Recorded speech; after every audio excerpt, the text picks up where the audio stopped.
Well folks, we're finally here. After covering every other major character in the series, we've made it to BoJack Horseman, the titular character and undoubtedly biggest and most substantial timeline. BoJack's life is complex.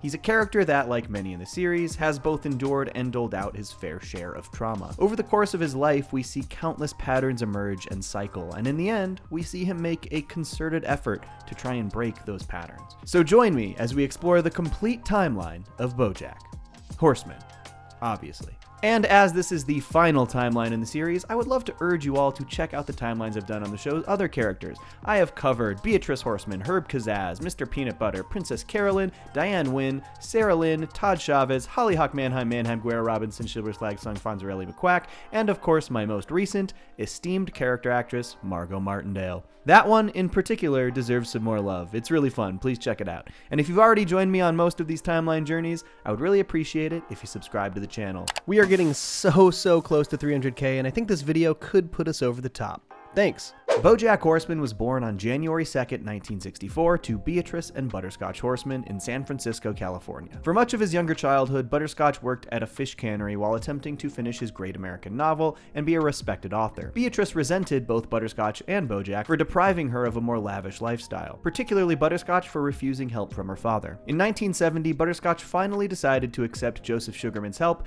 and accepts a job at Sugarman West, after which the Horseman's lifestyle becomes increasingly high class. Beatrice and Butterscotch's relationship, however, did not improve, nor did BoJack's relationship to his parents. They would even fight over Butterscotch's infidelity in front of BoJack, on his birthday of all days. You're not married to your secretary, are you? Well, maybe if my secretary also refused to get an abortion, I would be. On one particular New Year's in the early 70s, BoJack wandered into his living room to find his parents both passed out from a New Year's party. He promptly took a big swig out of a leftover vodka bottle before curling up and falling asleep in his mother's lap, presumably the first taste of alcohol BoJack ever had. Butterscotch ridiculed BoJack often, even after BoJack gave him a homemade Father's Day card claiming the card was shoddy craftsmanship. BoJack claimed that his father would make them listen to Cole Porter records together while he cried, and that he forced BoJack to build his own treehouse before tearing it down because he used screws instead of nails. Throughout his childhood, Beatrice would have lavish dinners at their home for her supper club, during which she would force BoJack to perform the Lollipop song for her guests, insisting that as long as he has an audience, he must perform. You've got an audience out there, and they want to hear you sing. This is an attitude BoJack would maintain for the vast majority of his life. Each of these supper club parties would end with Beatrice performing a dance routine in her lavish dress for her guests. Though Butterscotch generally disliked these parties, BoJack noted that he would always pay close attention during Beatrice's dance routines. And as a child who was completely terrified of both my parents, I was always aware that this moment of grace, it meant something. BoJack recalls these moments as the only instances where the two had some semblance of understanding of one another. Due to his abusive home life, BoJack began to idolize and look up to Triple Crown winner Secretariat. In 1972, BoJack witnessed Secretariat smoke a cigarette on TV. He immediately grabbed one of his mother's cigarettes and tried it himself. Beatrice ridiculed BoJack for coughing while smoking, forcing him to continue smoking the cigarette because she didn't want to be the mother of a quitter. She also ridiculed him for crying about it, topping it off with this brutal admission. I'm punishing you for being alive. In 1973, BoJack wrote a letter to Secretariat that was read and answered on the Dick Cavett Show. BoJack told Secretariat that sometimes he gets sad and asked advice on what to do when he's sad. While responding to BoJack's letter, Beatrice and Butterscotch began loudly fighting in the background. BoJack scooted as close to the TV as possible so that he could hear Secretariat's advice. Don't you stop running, and don't you ever look behind you. There's nothing for you behind you. BoJack listened so intently that he deeply internalized this advice. It's one of the things that for years prevented him from dealing with or unpacking major aspects of his past. After the program ends, Beatrice tells BoJack that he ruined her. You better grow up to be something great. As BoJack got older, his relationship with his parents did not improve. In the mid to late 70s, Butterscotch picked up BoJack late from soccer practice and used the occasion to complain about his life, Beatrice, and BoJack himself. He blamed BoJack for preventing him from being able to write for the day. All because of you and that brittle wisp of a woman you made the mistake of making your mother. Butterscotch used the opportunity to try and instill a harmful degree of independence into BoJack, citing simple inconveniences like making his own sandwich as reasons he can't count on anyone. You can't rely on other people, BoJack. It's good for you to know that. And she's a good mother for teaching you that.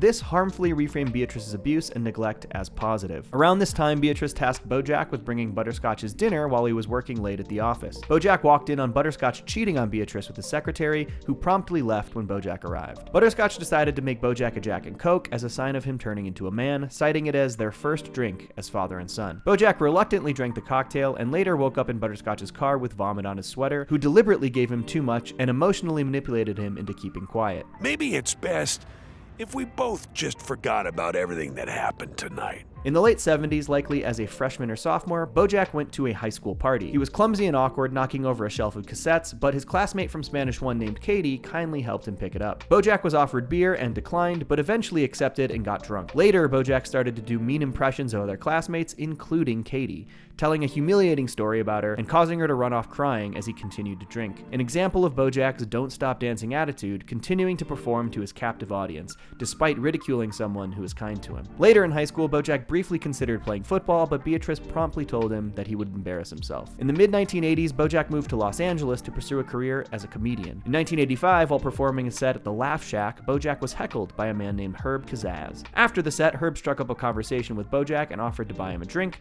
which did not go great at first. Get cancer, jerkwad. But after giving him some advice, the pair actually became very close friends. BoJack and Herb began working at a bar together, all while working on each other's acts in their free time. BoJack soon met Herb's girlfriend, Charlotte Moore, and the three of them became a tightly knit trio. It's also important to note that at this point in his life, BoJack did not really drink alcohol, refusing a beer before his set. In 1986, Herb brought BoJack and Charlotte to an industry party at the La Brea Tar Pits. He was invited by TV executives after they caught a particularly successful comedy set. At the party, Charlotte told BoJack that she's going to move to Maine and gives him her take on Los Angeles. Hollywood's a real pretty town that's smack on top of all that black tar. By the time you realize you're sinking, it's too late. Charlotte then asked BoJack if he would ever have made a move on her if she wasn't with Herb, and that she doesn't think he would have. I don't think you would have. You know why? I think you're a coward. Shortly after this, BoJack was invited to the Griffith Observatory by Herb, who gave him some major news. ABC bought his television show pitch, a sitcom called Horsin Around, and he pitched BoJack as the star of the show. And I told those suits, if they want my show, then that horse is gonna be BJ goddamn Horseman. BoJack ecstatically accepted, and the two celebrated, and Herb kissed BoJack in their celebration, though he did claim he just got caught up in the moment. Not long after this, BoJack and Herb found themselves outside the back of the Laugh Shack. BoJack asked if ABC was going to let him star in Horsin Around, and Herb assured him that they would. They just have to go through the formality of filming a screen test. Herb proceeded to outline BoJack in whiteout on the back of the Laugh Shack, telling him that no matter what happens, his image will live on somehow. You'll always be immortalized. Herb ended up coaching and directing BoJack through his screen test for Horsin Around and genuinely helped him deliver a great performance. Buckle up, buddy. Your life is about to start. Thanks to this performance, BoJack landed the lead role, and in 1987 they shot the pilot for Horsin Around, a show about a horse who adopts 3 sibling orphans. The orphans are played by Joelle Clark, Bradley Hitler Smith, and Sarah Lynn. After the pilot shoot, Herb rallied the cast and told them to take care of each other. No matter what, we're going to stick together. Herb then took BoJack up to the roof of the TV studio and they drank soda in the water tank together, celebrating their accomplishment. BoJack asked Herb if he's worried that everything is going to change now. No, I'm not scared, BJ. The future is bright. Despite negative critical reception, Horsin Around was a massive success, catapulting BoJack to new levels of fame. This didn't, however, improve his standing in the eyes of his mother, Beatrice. In 1988, she came to a taping of Horsin Around and was not impressed. After the show, the pair had lunch and she told him that it wasn't Ibsen, even calling BoJack a clown. Due to her own parental issues, BoJack's TV daughter Sarah Lynn looked up to BoJack as a father figure. Unfortunately, BoJack was not a great role model for Sarah Lynn and gave her problematic advice that she internalized for years. You don't stop dancing, and you don't stop smiling, and you give those people what they want. This advice clearly stems from the internalized advice his mother gave him when he was young, when he pressured to sing the Lollipop song. On July 12, 1989, BoJack was nervous while shooting an episode of Horsin Around in which he was supposed to kiss actress and model Cindy Crawfish. The Horsin Around hairdresser Sharona gave BoJack orange juice mixed with alcohol, which helped calm his nerves. This newfound confidence led him to start drinking on set regularly. At some point during the production of Horsin Around, BoJack slept with the mother of his TV show son, Bradley Hitler Smith, leading to his parents getting a divorce. Over the course of Horsin Around's production, BoJack's relationship with Herb became rocky. They regularly fought about the quality of the writing on the show. At some point in 1993, BoJack ended up passed out in front of his house covered in tapioca pudding. His talent agent Marv's new intern, Princess Carolyn, discovered him, hosed him off, and dragged him inside while dropping off Horsin Around scripts. Princess Carolyn would later approach BoJack after a taping of Horsin Around and say hello to properly introduce herself, but BoJack wrote her off and told her to leave him alone. BoJack's first recollection of meeting Princess Carolyn would come after this when he visited Marv's office. On Halloween 1993, fellow TV star Mr. Peanut Butter brought his entire Halloween party guest list to BoJack's house to combine their Halloween parties, even though BoJack's claim of having a Halloween party were simply made to get out of attending Mr. Peanut Butter's party. BoJack assigned Princess Carolyn to door duty. During the party, BoJack had an awkward conversation with Mr. Peanut Butter's wife Katrina before Princess Carolyn helped him quickly put together a makeshift costume. The party ended abruptly after Mr. Peanut Butter and Katrina got into a fight, after which a drunken BoJack celebrated the party's success. Let's make this an annual thing, though, okay? Well, I want to see all of you back here next year. In 1994, Marv informed BoJack that they're making a Secretariat film, and that BoJack could secure the lead role if he could avoid any scandals. Unfortunately, shortly after this, Herb Kazaz was caught having sexual relations with another man in a public place. He was arrested for public indecency, and it became a major scandal due to the family-focused nature of Horsin Around. Herb begged BoJack to have his back with the network during the scandal, and BoJack agreed. You know what? You can count on me, Herb. However, after an intimidating conversation with network executive Angela Diaz, BoJack was persuaded to stay on the show, going back on his promise to Herb. In fall 1994, BoJack met Danny Bananas at a diner to discuss the future of Horsin Around. Not long into the Danny Bananas era of Horsin Around, Sarah Lynn was getting her hair and makeup done in BoJack's dressing room, claiming she didn't want to be in her own because her stepdad was being weird. BoJack dismissed this as not his problem. While there, both Sarah Lynn and Sharona expressed that they miss Herb, which BoJack takes personally. Do you know how lucky we are to have this? Herb was going to throw that all away. I made the tough choice. What did you do? BoJack stormed out while Sharona followed and chastised him, leaving a full water bottle of vodka in his dressing room with a 10-year-old Sarah Lynn. Sarah Lynn drank the alcohol and got drunk. Shortly after, Danny confronts BoJack and asks if it was his alcohol, leadingly implying that if it is his alcohol, that could be a major problem for the show. BoJack denies it, and Danny accepts, implying that they have someone else to blame. Little uneven is all. BoJack pulled Sharona into his dressing room and told her about the incident and that she's going to have to take the blame. She protested, knowing it was BoJack's vodka, but BoJack insists that he can't take the blame because it would end the show and mean his betrayal of Herb will have been for nothing. What I did to save the show, do you understand? Oh, that's pointless if it goes away now. Sharona tried to refuse, but he pressured her into accepting, forcing her to take the fall for his carelessness. In 1996, Horsin Around was canceled. The series ends with a doctor telling his character's children that the horse died of a broken heart because they didn't love him enough, sending them back to social services. In 1999, BoJack's grandfather Joseph Sugarman passed away. Shortly after this, Beatrice brought BoJack a painting of Joseph's, and didn't waste any time continuing to criticize BoJack and Horsin Around. On Halloween 2004, BoJack had another of his annual Halloween parties. Once again, he had Princess Carolyn help him come up with a makeshift Halloween costume, using the toilet paper that was streaming off of his house to turn into a mummy. Unbeknownst to BoJack, party guest Jessica Biel had a terrible fear of mummies from not being cast in the film series starring Brendan Fraser. He accidentally terrifies her with his costume. In 2007, BoJack began an on-again, off-again relationship with Princess Carolyn. PC helped try to facilitate some roles for BoJack with her boss Marv, getting him a meeting about a show called Mitch's Life, written by former showrunner of mega-hit Krill and Grace, Cuddly Whiskers. BoJack loved the script and hit it off with Cuddly Whiskers, but his insecurities prevented him from wanting to do the show. What if there's a reason the only thing I'm known for is Horsin Around? Princess Carolyn quickly knocked some sense into BoJack, telling him that if he can't see how great he is, then he's the biggest, dumbest piece of shit in the world. BoJack agreed to do the show and thanked Princess Carolyn for it. But after a table read for the show goes exceptionally well, BoJack and Cuddly Whiskers panic about the lack of concern from the execs. The pair decided to rewrite and rework the script, despite Princess Carolyn's objections.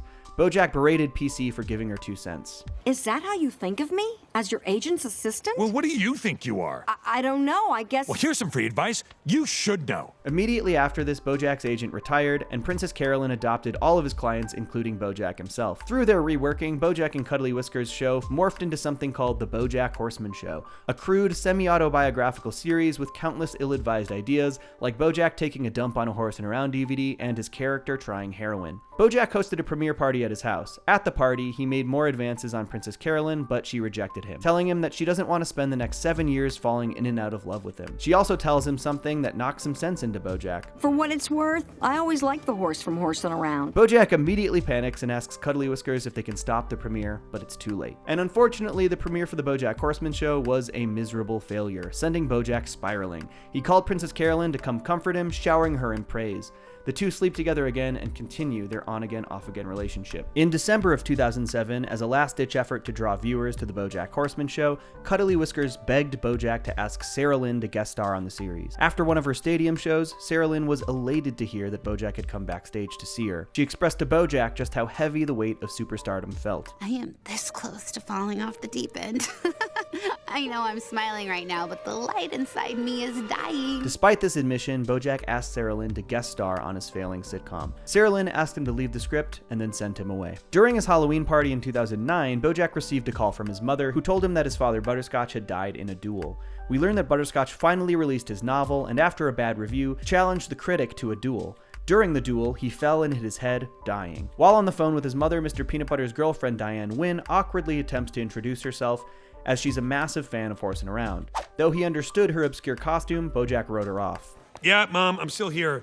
No, it was nobody important. BoJack missed most of the party while on the phone with his mother. When he walked back in, everybody had left except for an 18-year-old kid named Todd Chavez. In his sad state, BoJack was kind to Todd. Yeah, sure. Good idea. Stick around for as long as you want. The following morning, Todd made BoJack hash browns, which he threw up into the pool, and after this, BoJack continued to let Todd live with him. In 2014, BoJack Horseman makes an appearance on The Charlie Rose Show. He hasn't had any substantial roles since his stint on Horsin Around, and is looking for a way to come back into the public eye. While Charlie Rose belittles Horsin Around, BoJack defends it. Todd has been living with BoJack since his 2009 Halloween party. BoJack is supposed to be writing his memoir, but opts to go on a dinner date with Princess Carolyn instead. They're interrupted by Mr. Peanut Butter, who is still ever eager to be BoJack's friend. What is this? A crossover episode? Princess Carolyn breaks up with BoJack over dinner, but still maintains her role as his agent. Because BoJack hasn't made any progress on his memoir, his publisher Pinky Penguin hires a ghostwriter named Diane Wynn to help BoJack write his autobiography. He's skeptical until realizing that she wrote a book about his childhood hero, Secretariat. BoJack hosts a quinceañera at his house because Todd owes a cartel boss a significant amount of money. At the party, BoJack meets Diane for what he believes is the first time, but is actually the second time, and they have a heartfelt conversation about his career. Yeah, well, if you're gonna throw away most of your adult life on some dumb sitcom, you might as well get a sweet house out of the deal, right? BoJack eventually agrees to work with Diane on the book. While first getting to know Diane before starting on the memoir, BoJack makes a scene at the grocery store and gets into an argument with a SEAL named Neil McBeal over some muffins. It turns out that Neil McBeal is actually a Navy SEAL who had just returned from Afghanistan, and he drags BoJack publicly on MSNBC. Mr. Peanut Butter convinces BoJack to apologize to Neil through a guest appearance on his reality TV show Peanut Butter and Jelly, with a peace offering of stale hamburger buns in lieu of muffins. With the public ire finally off of him, Diane compels him to be honest with her about the gritty aspects of BoJack's early life. With a growing sense of trust between them, he cautiously gives her the truth, warts and all, opening up about his parents' lives and failures. Later, BoJack and Todd run into Sarah Lynn at IKEA. Her boyfriend Andrew Garfield decides to break up with her in public, citing her irrelevance after turning 30 years old. BoJack allows Sarah Lynn to live with him until she gets back on her feet. She eventually mentions that she found out their former showrunner Herb Kazaz has colon cancer and only 6 more months to live. Concerned, BoJack contemplates reaching out to him. Eventually, BoJack and Sarah Lynn end up sleeping together, resulting in some compromising paparazzi photos, before BoJack reluctantly kicks her out. I'm at a place right now where I never need to grow as a person. I can constantly just surround myself with sycophants and enablers until I die tragically young. Meanwhile, Todd has been writing a rock opera, eventually getting BoJack to agree to help him. A famous theater producer named Virgil Van Cleef is so impressed by his work that he promises to produce it for him if Todd can provide a third-act show-stopping ending. Fearing he'll lose his roommate, BoJack arranges a sabotage plan with the help of esteemed character actress Margot Martindale. They trick Todd into becoming re-addicted to his favorite video game, and he fails to complete the rock opera. When BoJack goes to pay Margot, she expresses discomfort about the situation. I don't feel good about what we did here, BoJack. I don't know what you're talking about.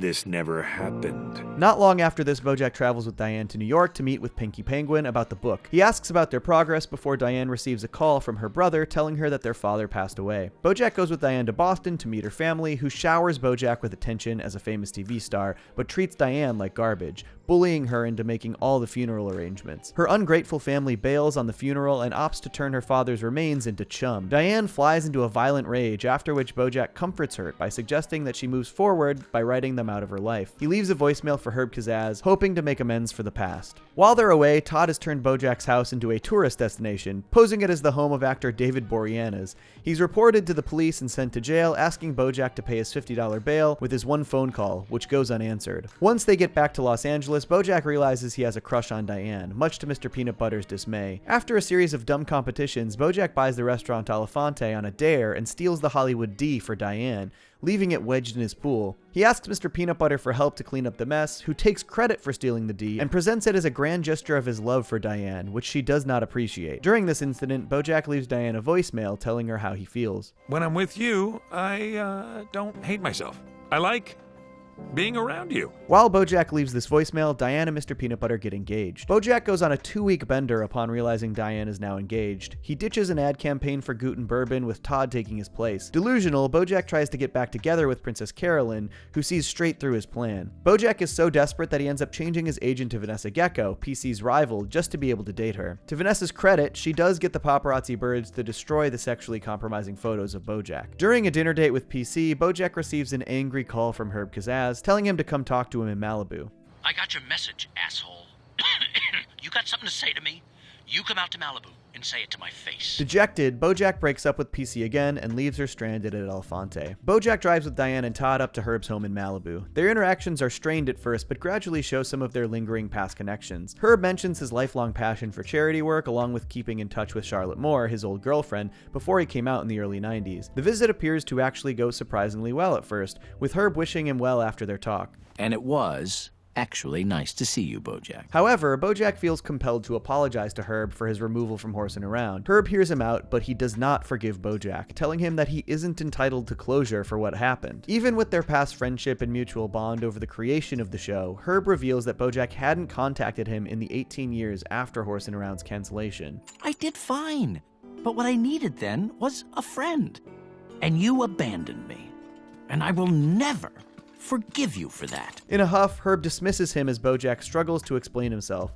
Before leaving, he stubbornly tries to take the old telescope back as a memento, but he gets tackled by an enraged Herb. The pair fight before BoJack eventually leaves. Diane and BoJack drive off in silence. He pulls over on the way back home as Diane attempts to comfort him. For what it's worth, I think it took a lot of guts to do what you did back there. BoJack awkwardly tries to kiss Diane, but she retreats back to the car. He realizes shortly afterwards that he left Todd back in Malibu and drives back to pick him up. During his excursion, PC lands a role for BoJack in a rom-com based around the Hollywood D-stealing incident, directed by Quentin Tarantulino. The next day, a love-struck BoJack tries to hatch a plan with PC and Todd to sabotage Diane and Mr. Peanut Butter's wedding. Princess Carolyn is not interested and moves on to her new businessman boyfriend, Vincent Adultman. Diane decides to write the rest of the book independent of BoJack, wanting to avoid him after the incident. BoJack hires character actress Margot Martindale to stage a bank robbery involving Mr. Peanut Butter and Diane, which backfires completely. The couple decides to move their wedding date up to that very week as BoJack offers to host the wedding at Elefante. Todd slowly realizes that BoJack hired esteemed character actress Margot Martindale to sabotage his rock opera and puts his foot down on any further manipulations. She made her choice. Look around. This day is not about you. BoJack relents and the wedding goes off without a hitch, and he finds solace talking to Vincent Adultman at the bar. In September 2014, production begins on Mr. Peanut Butter's Hollywood Heist, with BoJack cast as PB Livin himself. Wallace Shawn is cast as BoJack along with Naomi Watts as Diane. BoJack has an on-set romance with Naomi, but it ends when the production is shut down. Todd and Quentin's brainstorming transform the project into something new entirely. It is a bi-monthly curated box of snacks. Diane has finished the first draft of the book titled One Trick Pony. It's well received by Pinky and PC, but BoJack is horrified reading it, recognizing how he comes across to Diane. In a rage, BoJack demands that Diane rewrite the book as he wants a more flattering portrayal. Diane defends her work and leaks the first few chapters onto BuzzFeed, garnering tremendous attention from the public. He angrily fires her and promises Pinky he'll rewrite the book in a week. Lacking the focus and drive to write, he enlists Todd and Sarah Lynn to help write the book while consuming a massive amount of drugs. They comment on BoJack's chosen ending for the book, him living in Maine and going for one last swim before drowning in a lake. Due to his drug consumption, BoJack has an existential trip, haunted by visions of his memories, ranging from being trapped on a Horsin Around set, Beatrice bullying him into performing as a child, and a Peanuts version of Diane giving him life advice. It's never too late to be the person you want to be. The drug trip continues with BoJack having a vivid dream of a possible future with his past crush, Charlotte Moore. It's a simpler domestic life that he could have chosen if he hadn't decided to stick around Hollywood and become a successful sitcom actor. In the dream, he lives with Charlotte in a small cottage in Maine. The pair have a daughter named Harper, named after Harper's Landing, where BoJack visited his family's lake house as a child. They grow old together, even seeing Harper grow into her teenage years and start dating boys. Until BoJack comes to, waking up in a rainy parking lot the next morning. BoJack goes to a ghostwriter panel featuring Diane and apologizes to her, agreeing to publish her version of One Trick Pony. In a plea for understanding, he asks for her reassurance that he's not too far gone as a person. Diane does not respond. A couple months later, on Christmas Day 2014, Todd and BoJack watch Sabrina's Christmas Wish, a Horsin Around Christmas special. Not long after this, in early January 2015, BoJack receives a Golden Globe Award for their book One Trick Pony, which has become a massive success. BoJack hasn't spoken with Diane since it was published, and she is noticeably missing from the ceremony after party at Elefante. BoJack starts receiving more offers to do larger roles, turning down a James Bond villain role and a new Coen Brothers release. He wants to use his newfound relevance to produce Secretariat, with himself in the starring role. That's all I've ever wanted, and if I can't get it now, then all of this has been for nothing. He convinces Lenny Turteltaub to sign on as the producer. Lenny hires indie director Kelsey Jennings onto the project and gives BoJack an audition for the lead. Despite his age, the team is impressed with his performance. However, Andrew Garfield ends up agreeing to take the role. Later at a diner, Todd and PB try to get BoJack involved in Smoothies, their bizarre new joint venture idea.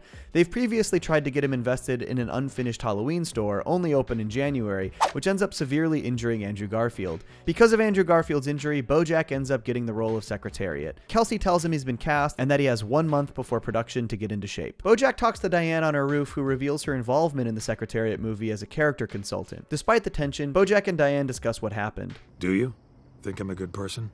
Deep down? That's the thing. I don't think I believe in deep down. I kind of think all you are is just the things that you do. He compliments her writing as they stare off into the LA skyline together. That night, BoJack watches old Horsin Around episodes until daybreak. The next morning, BoJack goes to Griffith Observatory to celebrate his success, the very place he got his break for Horsin Around. With his memoir now a bestseller, BoJack tries to approach life with a new attitude. He starts listening to inspirational podcasts and reluctantly begins running. He starts his first day filming Secretariat by meeting his co-star Corduroy Jackson. Kelsey Jennings does her best to direct BoJack, but he can't deliver a heartfelt take for an emotional scene. What are you doing here? Frustrated, BoJack begins to doubt his acting abilities. As a precaution, Kelsey and Lenny Turteltaub take CGI facial scans of BoJack in case he dies or bails on the production. Kelsey tries to coach BoJack. He reveals he's anxious about acting and that he sees this film as his last shot at happiness. Kelsey reassures him matter-of-factly. I don't care if you are happy or not. You have a job to do. During the week, BoJack has been ignoring calls from his abusive mother, Beatrice. At a low point, he finally answers her. She's read his memoir and in a failed attempt at an apology, tells BoJack he will never truly be happy. You're BoJack Horseman.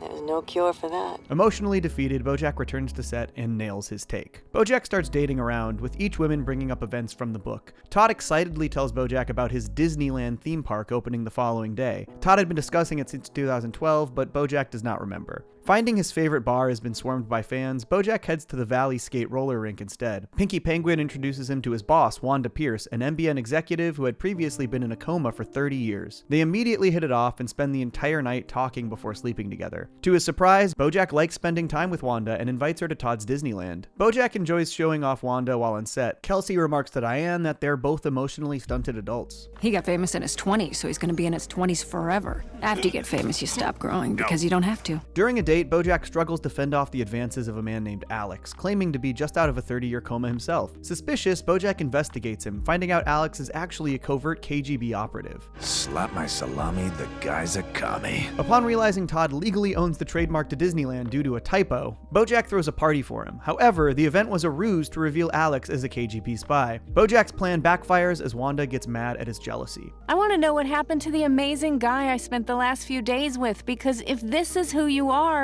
I don't think I like it. After sulking, Princess Carolyn convinces BoJack to win her back. He approaches Wanda at Todd's Disneyland and admits his faults as a person, but tells her that he's striving to be better for her. He impulsively asks Wanda to move in with him as the theme park burns ominously around them. Shortly after this, BoJack attends the funeral of Herb Kazaz along with his co-stars Joelle Clark, Sarah Lynn, and Bradley Hitler Smith. Henry Winkler delivers a eulogy as BoJack sneaks away to talk to Charlotte. She leaves, but invites BoJack to contact her if he's ever in New Mexico. BoJack reconnects with the Horsin Around cast at the funeral gathering. They find out Herb left behind a treasure hunt for them, leading to a prize called Herb's Gold. To honor his last wish, BoJack convinces the others to do the treasure hunt together. The hunt leads them to a storage locker in Van Nuys. Bradley finds a suitcase marked gold, which is empty minus some fur left behind. Sarah Lynn reveals to them that Herb finished a manuscript before he died and asked her to publish it for him. BoJack figures he may have been murdered by Henry Winkler for the manuscript. Back at the gathering, BoJack confronts him. Henry admits to the group that he did steal the manuscript, but only because it was so awful and would damage Herb's legacy. The carpenter's boy was a hungry boy, hungry for crumpets, but also hungry ...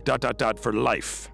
You literally wrote out ... BoJack decides that preserving Herb's original legacy is more important. On March 19th, 2015, BoJack and Wanda show up at Diane's surprise 35th birthday, planned by Mr. Peanut Butter. She doesn't take it well as they break out into an argument, causing the guests to leave awkwardly. That's just what happens when two people live together. That's a weird thing to say to your girlfriend who just moved in with you. On the drive home, BoJack is worried about scaring off Wanda 2 weeks after she had moved in with him. To defuse the tension, Wanda tells BoJack a joke about mulch. However, BoJack gets distracted and accidentally hits a deer with his car. BoJack wants to leave the scene, but Wanda insists they help him out. They spot the wounded deer, he has no insurance, and claims he's been hit 4 times that year. BoJack convinces him to go to the hospital, offering to pay off his overdue medical bills. Wanda tells BoJack another joke as they wait in the hospital. The punchline ties into the original mulch joke, with Wanda commenting that some things take time. Not long after this, BoJack accidentally causes a car crash while watching his iPad, releasing a chicken from a Chicken for Days truck. On set, BoJack meets Kelsey's daughter Irving and acts overly friendly, desperately trying to get Kelsey to like him. Kelsey realizes Irving is involved with protecting the Chicken for Days fugitive along with Todd and Diane. BoJack offers to act as her chauffeur, using the drive for one-on-one time with Kelsey. She reluctantly agrees, though BoJack won't let up on seeking her approval. On their way, they pop a tire and are stranded in the woods. Luckily, a Horsin Around fan with a tow truck picks them up, and BoJack pays for the service with some autographs. BoJack and Kelsey arrive at the police station, with BoJack using his fame to get all of the charges dropped for Diane, Todd, and Irving. He also called in a favor from Drew Barrymore, asking her to adopt the chicken Becca to live freely. Sometimes when you think something isn't about you, you find a way to save the day and in the end realize that it was all along all about you. BoJack and Wanda hang out the next morning when he surprises her with a gift, his own beeper, so they can communicate during the day using tech that Wanda is used to. They promise to meet for dinner that evening before BoJack accidentally says he loves her. BoJack immediately panics. No, I don't. Not wanting to go home to face Wanda, BoJack goes out for drinks with Corduroy, who vents to him about his own past struggles with autoerotic asphyxiation. BoJack eventually sneaks back into the house and tries to explain, but Wanda settles things without an argument. You don't love me. That's okay. I don't love you. The following morning, BoJack tries to discuss things further with Wanda, but she's not bothered by it. He presses on, wanting her to admit that she loves him first. Later on set, Corduroy asks BoJack to hide his choking supply kit to prevent old habits from returning. This gives BoJack a terrible idea. He wants to pretend he's going to dangerously autoerotic asphyxiate himself so that Wanda will ask him to stop, proving that she loves him. Wanda sees through this. Now, if you love me, you probably wouldn't want me to do it. Okay, I get it. BoJack doubles down, creating an elaborate Rube Goldberg-style sex machine. Wanda finally asks BoJack to open up about the issue, though he stubbornly refuses. Before BoJack accidentally chokes, Wanda admits she loves him too, but sets a boundary. You need to be responsible for yourself. That doesn't sound like me. I know, but if you love me too, you won't do it. BoJack returns to the studio lot to give Corduroy his kit back. Shockingly and sadly, BoJack finds Corduroy dead in his trailer. Secretariat's production has been put on hiatus in the aftermath. BoJack goes on a national book tour with Diane and PC to promote the new paperback edition of One Trick Pony. During a trip to Alaska, BoJack and Diane answer questions from the audience. Diane name drops beloved TV star Hank Hippopopoulos, stating he's done worse things than BoJack. This causes a news frenzy and stirs drama between BoJack, Wanda, Diane, and Mr. Peanut Butter, as Hank is the star of an NBM talent show running alongside Mr. Peanut Butter's new game show on Wanda's network. Diane attempts to get an expose expose published in Vanity Fair, but despite interest, it quietly goes away. BoJack asks Diane to drop it, and they argue about the book, as BoJack has some lingering resentment about how it all went down. Diane apologizes to BoJack, stating she needs his emotional support to get through this media circus. But this is bigger than you and me, and I need you in my corner now because I don't have anybody else. Not long after this, BoJack agrees to be a guest on the premiere of Mr. Peanut Butter's new game show. J.D. Salinger presents Hollywood stars and celebrities. What do they know? Do they know things? Let's find out. Wanda implores him to take it seriously. I think this is stupid and a waste of everybody's time, but you're my girlfriend and I care about you, so I'm here. Okay, break a leg. The show starts off rocky for BoJack, and shortly after, he's forced to compete against a bigger celebrity, Daniel Radcliffe. Trying to make the most of things, BoJack introduces himself to Daniel on a break. Daniel is dismissive and doesn't recognize him from a previous interaction. You opened up about your fear of success. I gave you some advice. You said I was a true friend and you would never forget me. Back on stage, the show has obvious favoritism for Daniel to win over BoJack. PC reveals that Mr. Peanut Butter has a tell, raising his ears when reading the correct answer. BoJack immediately starts performing better, tying his score with Daniel. I'm supposed to win. That was the deal. Plug my movie, win money for charity. Wanda tells BoJack to let Daniel win as he's the audience favorite. BoJack reluctantly agrees, but is shamed for getting a Secretariat answer wrong. The argument quickly gets personal as they both bring up Diane, interrupting the production. You want to talk about the time when you, my good friend, kissed my wife? BoJack discovers that Mr. Peanut Butter has known about the incident the entire time. PB demands to know why BoJack doesn't like him, which he admits is out of jealousy. Despite his success, BoJack is insecure and doesn't know how to be happy. I want to feel good about myself, the way you do, and I don't know how. Wanda forces Mr. Peanut Butter to resolve the dispute on air, and he and BoJack kiss, settling things once and for all. BoJack ends up winning, but is offered a double or nothing stake by answering a final question about the lead actor of Harry Potter. Elijah Wood. By April 2015, Secretariat's production hiatus has ended. BoJack discovers a pivotal scene involving the White House set has been changed to make the movie more family-friendly. Frustrated, BoJack talks to Kelsey and begs her to change the scene back. Look, even if I wanted to finish that Nixon scene, we don't have an Oval Office set. There's one at the Nixon Library in Yorba Linda. BoJack convinces Kelsey that they should break into the Nixon Library to get the footage they need. With Todd acting as a distraction, BoJack discreetly steals the scale model of the library to start planning at his house. He enlists the help of Todd, Princess Carolyn, Mr. Peanut Butter, and esteemed character actress Margot Martindale as his break-in crew. BoJack, I've been out of prison for 2 minutes.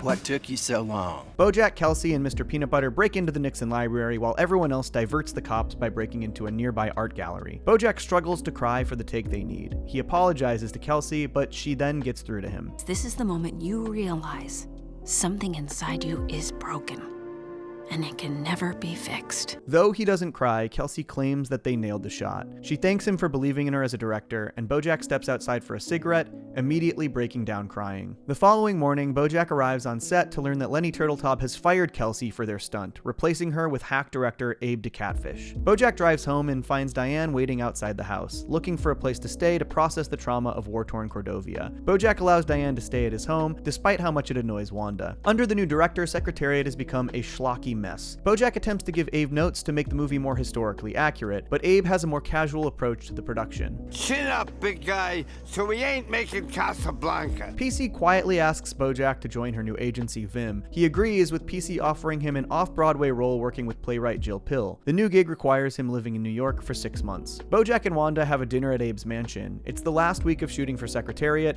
and BoJack bashes the film, upsetting Abe. You're the one who said we're not making Casablanca. Right, because Casablanca is a movie about a club owner named Rick. Abe threatens to reshoot the majority of the movie to sabotage BoJack's New York project. BoJack argues with Wanda at home the following morning, and Todd informs BoJack about his newfound affinity for improv, which the rest of the household believes is a cult. Per Wanda's request, BoJack talks to Diane about moving out, and she reveals that she feels paralyzed after trying and failing to help in Cordovia, and is too ashamed to tell Mr. Peanut Butter the truth. Convincing him to play hooky from work, BoJack and Diane drink the day away watching Horsin Around reruns together. Todd invites BoJack to his graduation show the following night, as he wants his best friend there to support him. BoJack also receives a call from Princess Carolyn, demanding he returns to the studio and prevent an impending lawsuit. BoJack returns to work, but is harassed by Abe into doing an absurd number of takes repeating the same line. I'm tired of running in circles. I'm tired of running in circles. I'm tired of running in circles. Wanda approaches BoJack, wanting to talk to him privately. She surprises him with a getaway trip to Santa Barbara to curtail his excessive moping at home. BoJack defends himself and the two argue. Unable to resolve their conflicting perspectives, BoJack and Wanda decide to end their relationship. You know, it's funny. When you look at someone through rose-colored glasses, all the red flags just look like flags. BoJack talks to Diane on the balcony about the breakup. She questions whether his recent projects would actually lead to any long-term happiness. Well, when's the last time you were actually happy? Taking her question to heart, BoJack drives out of town, missing Todd's graduation performance and abandoning the Secretariat shoot. Eventually, he arrives in New Mexico to meet Charlotte. Charlotte takes BoJack back home to meet her family, Kyle and the kids. He struggles to think up a plausible explanation for being in New Mexico in the first place. Because I'm here to buy a boat at the Santa Fe Boat Show. While there, BoJack ignores Princess Carolyn's demands that he return to LA. He spends the weekend with the Carsons, giving driving lessons to their daughter Penny, and during a lesson, BoJack reveals his real reason for being in New Mexico. I didn't like the person I was in LA, and I didn't know where else to go. BoJack returns back to their house with a luxury boat, which Penny calls the Escape from LA. Charlotte enjoys having BoJack there and invites him to stay with them for as long as he wants. BoJack receives a call from Princess Carolyn again, and he refuses to return to set the following Monday. By May 2015, BoJack has been living with the Carsons for 2 months and is basically a part of the family. He even considers a drama professorship position at Santa Fe Community College. Penny acts out at dinner, upset that she hasn't been asked to prom by her crush. BoJack offers to be her prom date instead. Criticizing the kids' taste in alcoholic drinks, BoJack buys the crew some bourbon. At the prom, BoJack fails to start a dance party. Now, boys and girls, if you want to do the BoJack, take your hands and put them on your... This sucks! This guy's bad! They decide to ditch the event and hang out in the desert instead, releasing balloons with glow sticks on them into the night sky. Penny and BoJack share a dance together on top of the water tower, as the beautiful balloons float away. This night has been so perfect. You know, you look just like your mother. Penny's friend Maddie passes out drunk and BoJack reluctantly drives them over to the hospital. He bullies Maddie's boyfriend, Pete Repeat, into staying with her and reinforcing their false alibi. Penny and I left early, and you don't know who gave Maddie the whiskey. Are we clear on this? I need you to be 100% with me here. BoJack and Penny drive back home together, and when they get there, Penny tries to come on to him, but he turns her down gently. In the backyard, BoJack and Charlotte talk together by the fire, reminiscing about their time in LA. He asks Charlotte about her previous LA tar pit comment, and if she still believes it. It doesn't matter where you are, it's who you are. And that's not going to change whether you're in California or Maine or New Mexico. BoJack admits to Charlotte that he keeps making bad decisions that impact others. She playfully tells him to stop his bad habits before they share a brief kiss together. Realizing they've gone too far, Charlotte tries to set a boundary with him. BoJack instead begs her to run away with him and have the life that he's always wanted with her. Not willing to compromise her family, she tells him to leave the following morning. BoJack heads back to his boat, finding Penny waiting on the deck for him. He tells her to go to bed, but notably leaves the cabin door open. Shortly after, Charlotte follows a glowing balloon and climbs onto the boat, catching BoJack and Penny in bed together. If you ever try to contact me or my family again, I will kill you. With nowhere else to go, BoJack has his boat towed back to LA. He arrives home, the house still a mess, and Diane still a depressive wreck. The next morning, Princess Carolyn wakes him up and informs him that the studio finished the movie while he was gone. They head over to an orphanage paid for entirely with BoJack's Horsin Around residuals. BoJack has a talk with Lenny Turtletop, and he finds out the movie was finished entirely using his CGI double. Computer BoJack had so much charisma and screen presence, we ended up going back and replacing you in every scene. He invites BoJack to a test screening to see the results for himself. BoJack returns home to clean up his house, and Todd drops by to pick up some things for his trip on the Giggle ship. Todd asks BoJack if he remembers their first morning together as roommates when he made BoJack pancakes. Not remembering it, BoJack watches as Todd finally moves out. In June 2015, at a Secretariat screening, BoJack marvels at the film's quality. Lenny introduces BoJack to his new publicist, Anna Spanakopita, who will be spearheading the award campaign for the movie. Anna tells him her focus group finds BoJack more appealing as a superficial, distant idea of who he actually is. Are you saying that nobody who really knows me could ever love me? Fed up, BoJack takes his boat out to sea to find Todd. The pair nearly escape the improv cult when they're stopped by its leader, Copernicus. BoJack finally remembers what happened the first morning he and Todd became roommates. Letting you stay with me was the best thing I ever did on purpose. And I don't think I ever told you that, but I should have. because you're my best friend, Todd. They depart on BoJack's boat together as BoJack receives a call from Princess Sarah Lynn. Jill Pill is adamant about working with BoJack as they used to work together on the BoJack Horseman show. BoJack receives Herb's ashes from PC and brings them to the orphanage, renaming it in his honor. However, the name is accidentally misspelled as Gerb. You know, Herb would probably think that this is pretty funny that you couldn't even get this right. Yeah, he would. Shortly after this, BoJack dons his running attire from earlier in the year. Though he struggles, this time he makes it up the hill. While catching his breath, he receives some words of wisdom from a fellow runner, who tells him it gets easier. Yeah? But you gotta do it every day. That's the hard part. But it does get easier. Later in 2015, BoJack goes on a press tour for Secretariat, including a stint in New York City. While promoting the film, a lot of shade is thrown at Horsin Around, which BoJack does not take kindly to, defending the show every chance he gets. Anna Spanakopita urges him to stop this. Horsin Around was a piece of shit. While in New York, BoJack goes to see a play by old friend Jill Pill, whom he worked with on his series The BoJack Horseman Show. While grabbing food, Jill urges BoJack to check on their old showrunner Cuddly Whiskers, as she hadn't heard from him in a while. Back on the press tour, BoJack grabs a drink while interviewing a reporter from Manatee Fair. The pair begin to flirt and eventually end up back in BoJack's hotel room. While hooking up, the reporter mentions a boat, which triggers BoJack and sends him spiraling about the incident in New Mexico with Penny and Charlotte. BoJack opens up vaguely about what happened in New Mexico, as well as the fact that he was digitally replaced in the movie, not realizing that the reporter's recorder was on during his vent session. When he wakes up the following morning, she's gone. BoJack panics and runs to Anna for help, who assures him that she is taking care of the problem. Later that night, BoJack does a live Q&A after a screening of Secretariat, where he finally stops defending Horsin Around. That TV show? It wasn't me. This movie is me.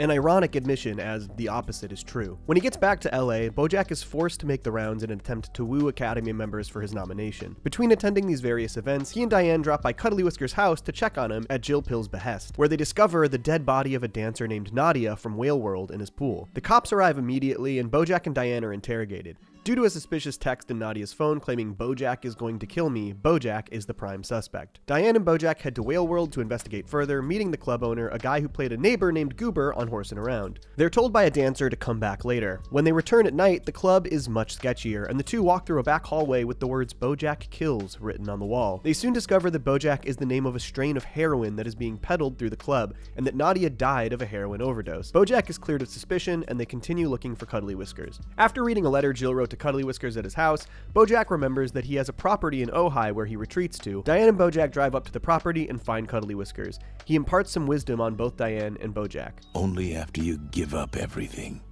can you begin to find a way to be happy. While driving home, BoJack writes off Cuddly Whiskers' advice. Not long after this, BoJack boards a submarine to travel to Pacific Ocean City for the Pacific Ocean Film Fest. While underwater, he is incapable of speaking and fears running into Kelsey Jannings after she was fired from Secretariat. BoJack tries to write an apology to Kelsey, but struggles to find the right words. When he eventually does, he catches up to her only to be carried away into a bus by a group of sardines. He falls asleep on the bus, waking up to a seahorse giving birth. He helps deliver the babies, and the seahorse leaves with his new children. BoJack is soon kicked off the bus with no way back to the city when he discovers that one of the seahorse children has attached itself to his back. BoJack then attempts to chaperone the seahorse back to its family. This leads on a wild adventure through beautiful underwater scenery and eventually to a taffy factory, where the seahorse father works. Through trying to keep the seahorse safe, BoJack and the baby accidentally destroy the factory. Taffy explodes out of every window while they swim to safety. BoJack soon manages to bring the baby home, where its father offers BoJack some food. He declines and leaves, looking back at the baby wistfully. He catches a cab back to the city, and with his newfound connection fresh in his mind,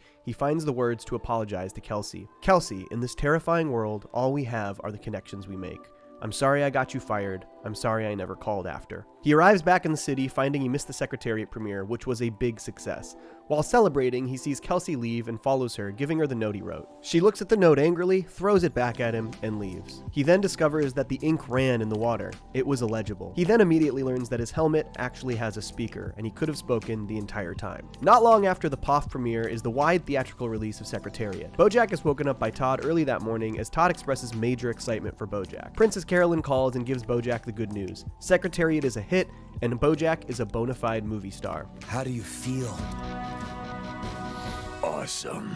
To celebrate, BoJack and Todd go out to a fancy bar for drinks, where they run into Todd's ex-girlfriend Emily, who expresses her ironic passion for the BoJack Horseman show. It was more like, what an ill-conceived television show. Who made all those terrible choices? Emily is there for a wedding rehearsal, and BoJack decides to crash it, which goes over incredibly well at first. However, after giving a speech about knowing you found the right person, one of the brides gets cold feet and calls off the wedding, retreating to the bathroom. BoJack follows her to try and make things right, changing his tune and expressing his real thoughts about finding love and connection, and holding on to it when you find anything halfway worthwhile, because in his experience, if you don't, it only goes downhill. And you're gonna realize that everybody loves you, but nobody likes you. And that is the loneliest feeling in the world. This ends up saving the wedding. Later that night, BoJack is wallowing at the bar when Emily shows back up, upset about her evening with Todd. The pair commiserate and end up sleeping together. Soon, BoJack begins being nominated for awards for his performance in Secretariat, including the Golden Snowflake Award, where he faces off against Mitt Derman, Bread Poot, Lerner de Carpicorn, and George Clooners, with the award going to George Clooners this time. Shortly after this, he's up for the Leonard Maltin Award for Pretty Good Actor against the same actors, this time going to Bread Poot. At the after party, BoJack talks to George Clooners, who tells him that he isn't going to win any awards. George,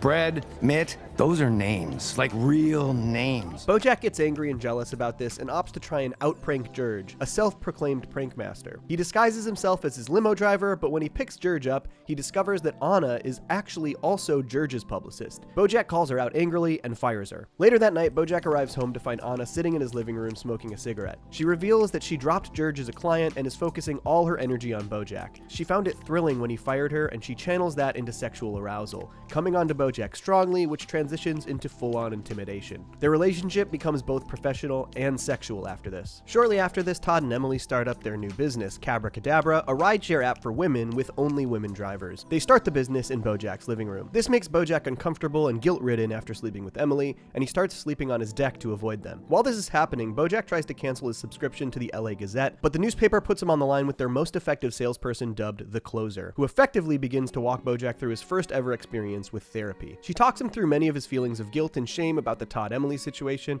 and how he keeps people at arm's length because he fears being known. BoJack ends the call, but tells the Closer he will call her back. He attends a meeting about the Secretariat for Your Consideration ad campaign, at which he strongly prefers an ad that is simply a mirror with the words, "You are Secretariat." Anna and his team convince him that this is a bad idea. After the meeting, he and Anna have sex in his car, and afterwards he attempts to get closer to Anna, but Anna rejects him. You don't want to know me, BoJack. No, I do. I want to be known and know others. This seems to be an attempt to defy the Closer's analysis of his relationship tendencies. At some point after this, BoJack follows Anna home and observes her home life from afar, and he claims that it's sad to see people how they really are. BoJack and the Closer continue his stealth therapy sessions, and they actually seem to help him unpack some of his issues. In their final conversation, BoJack decides not to cancel his subscription. This leads BoJack to go to Anna's house and confess his desires to have a relationship with her beyond sex, and also put his foot down about the Secretariat FYC ads. When they finally take a look at the Secretariat mirror billboard, it's clear that it's going to cause problems.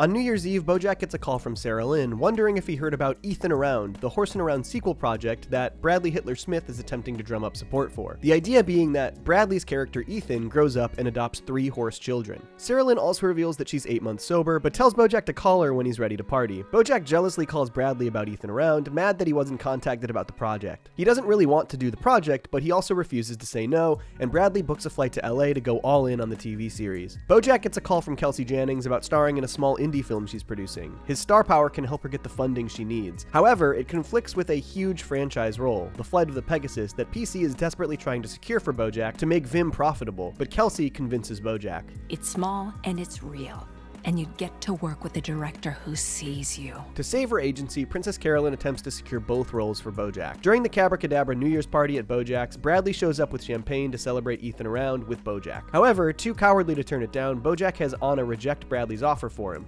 brutally. You are not a television star. You have no talent, and I am forgetting your face even as I'm looking at it. Shortly after this, BoJack receives a call from Kelsey, furious because his agent didn't lock in his contract for the film and the rights to the material lapsed, meaning she can no longer make the film. PC asked for too much money. BoJack didn't get either the role in Kelsey's film or the role in Flight of the Pegasus. He angrily calls Princess Carolyn, but she ignores him. In early 2016, BoJack meets Princess Carolyn at Elefante, intending to fire her. PC tries her best to damage control the situation, but BoJack is determined. While doing this, he accidentally fires the head chef at Elefante, Sandro, who leaves angrily with the vast majority of the staff, all while a food critic is waiting for her food. BoJack and Princess Carolyn argue for a while, unloading a lot of pent-up feelings and resentment from years of working together and dating. Eventually, they get in a physical fight in the restaurant. Eventually, they end up talking in the meat locker, and PC starts to tell BoJack the things she does like about him, though he tries to write them all off. She tells him she liked being with him and doesn't regret the time they were together. The last staff member remaining at the restaurant then tells BoJack and PC that they need a mushroom risotto for the food critic. Princess Carolyn says she knows how to make it, but BoJack tells her to leave. She does, but shows back up shortly after, making the mushroom risotto to give to the critic. Later, BoJack and Princess Carolyn talk and reminisce about their time together, and about the first few times they ever met. PC begs BoJack not to fire her and give her one last chance.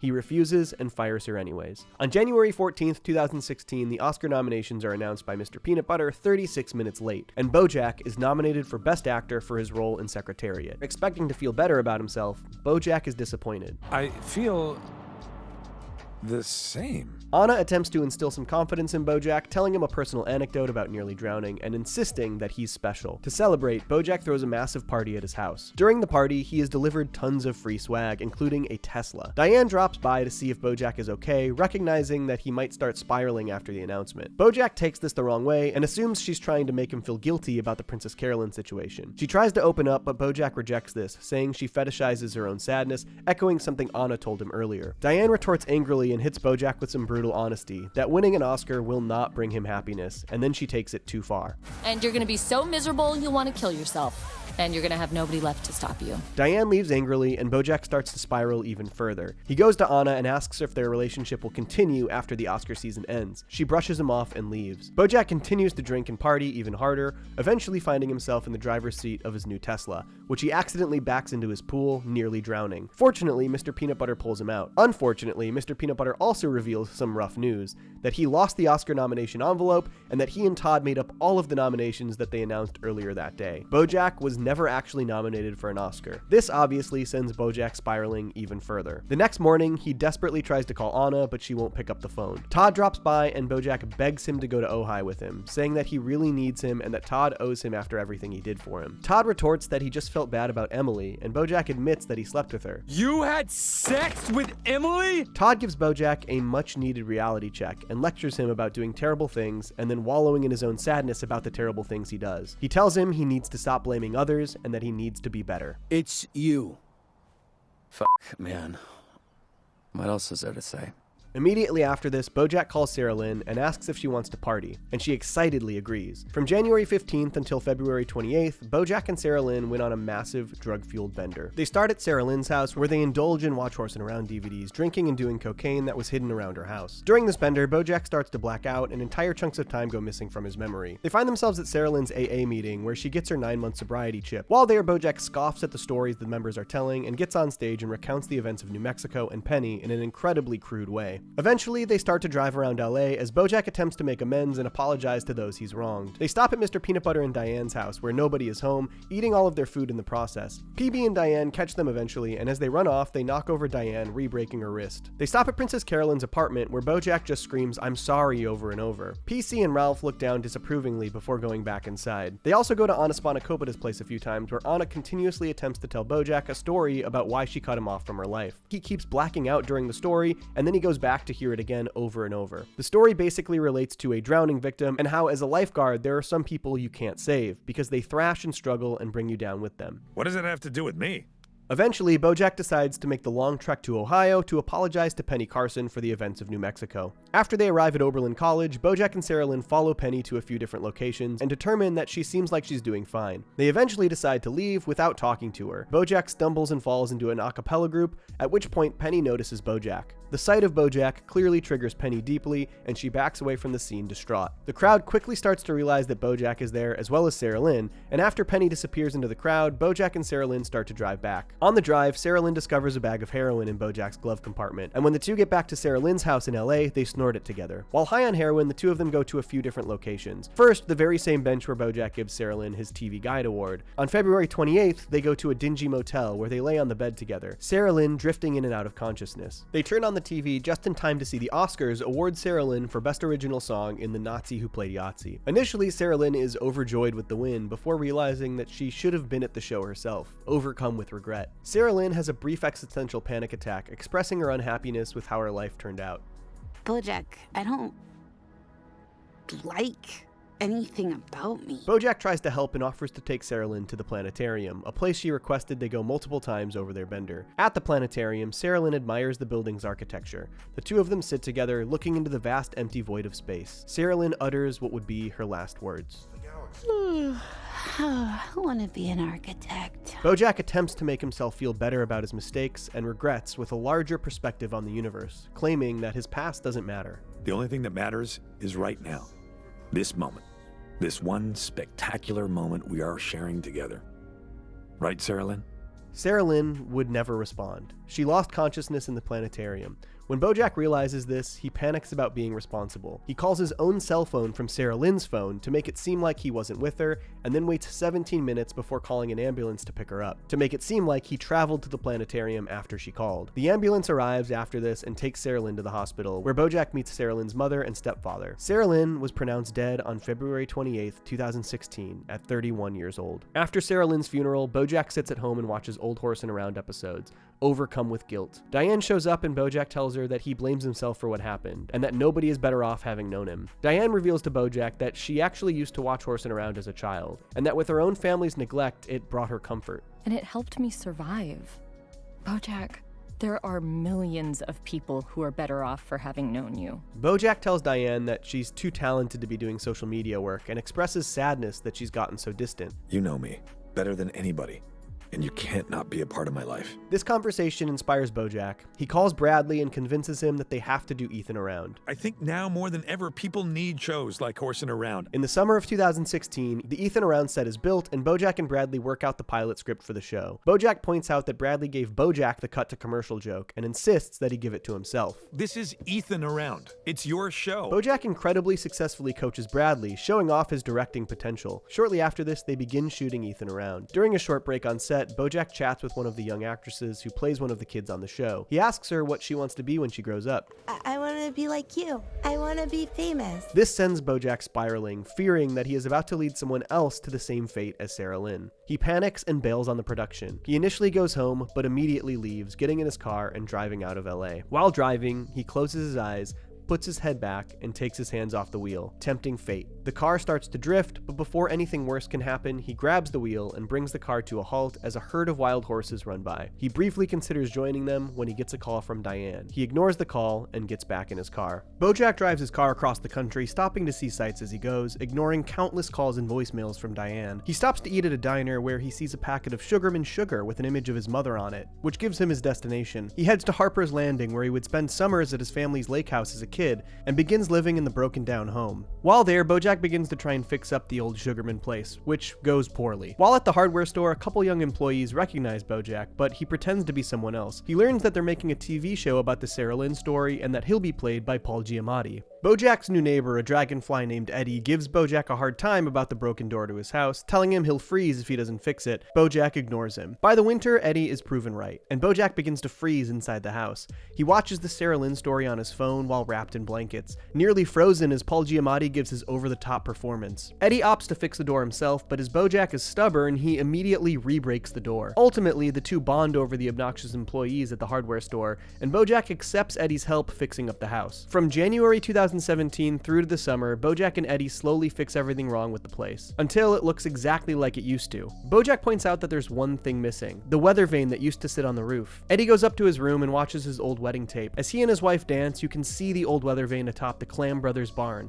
The pair head there to steal it back. While there, Eddie distracts everyone by playing piano and singing the song "I Will Always Think of You" as BoJack sneaks atop the barn to steal the weather vane. They retreat back to the house and they put it on the roof. BoJack then falls off the house on purpose, expecting that Eddie will fly to save him, a misguided attempt to get Eddie to fly again after his wife's death. Eddie does fly and is incredibly upset about it. In retaliation, he grabs BoJack and flies him high into the sky, and they're nearly hit by an airplane. The pair fall down into the lake, and BoJack pulls Eddie up, saving him from drowning. Eddie laments that BoJack saved him and sobs, claiming that he doesn't want to live anymore. BoJack retreats to the old Sugarman place and finally calls Diane back after nearly a year away. He apologizes, and the pair fall back into their Hollywood-centric banter like nothing had changed. The next morning, BoJack has the old Sugarman place torn down as he heads back to Los Angeles. When BoJack arrives back at his place, he passes out on the couch. While he's asleep, Todd and a young horse named Hollyhock arrive. Todd tells BoJack that the girl is his maid. This is your maid?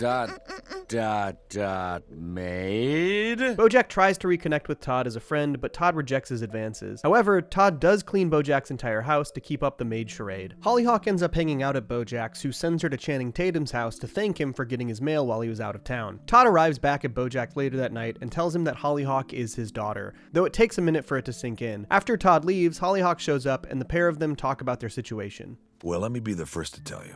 I'm bad news. You're actually not the first to tell me that? BoJack says he'll be a terrible father, and Hollyhock says she doesn't need another father, but she really wants to meet her mother. Unfortunately, BoJack cannot narrow down who he slept with in December 1999, but suspects it might have been the president of his fan club, Marcy. I guess Marcy was kind of a poking holes in the condom type. Hollyhock then starts to leave, hinting that she doesn't want to stay in her dangerous hostel. Hope there are no murderers out. Yes, everyone hopes that all the time. BoJack tells her that she can stay with him while she's in LA. The next day, the pair start to try and track down Hollyhock's mother, starting with Marcy, who immediately claims that Hollyhock is her child. However, after some of her story doesn't add up, Hollyhock tells BoJack that Marcy is lying. They steal one of her scrapbooks to try and track down who he might have slept with in late 1999. Next, they visit actress Tilda Madison, who tells them that she did get pregnant, but she had an abortion. Nice. Yeah, you don't want any little BoJacks floating around. Last thing this world needs is more of this garbage. This upsets Hollyhock, who gets fed up with BoJack's attitude and makes him pull over, continuing the search on her own. BoJack initially goes home, but then regrets that he isn't helping Hollyhock anymore. He then travels around LA talking to everyone on the potential mom list in order to find Hollyhock. When he does, he apologizes to her. Hollyhock expresses her guilt over coming to LA to find her mom in the first place.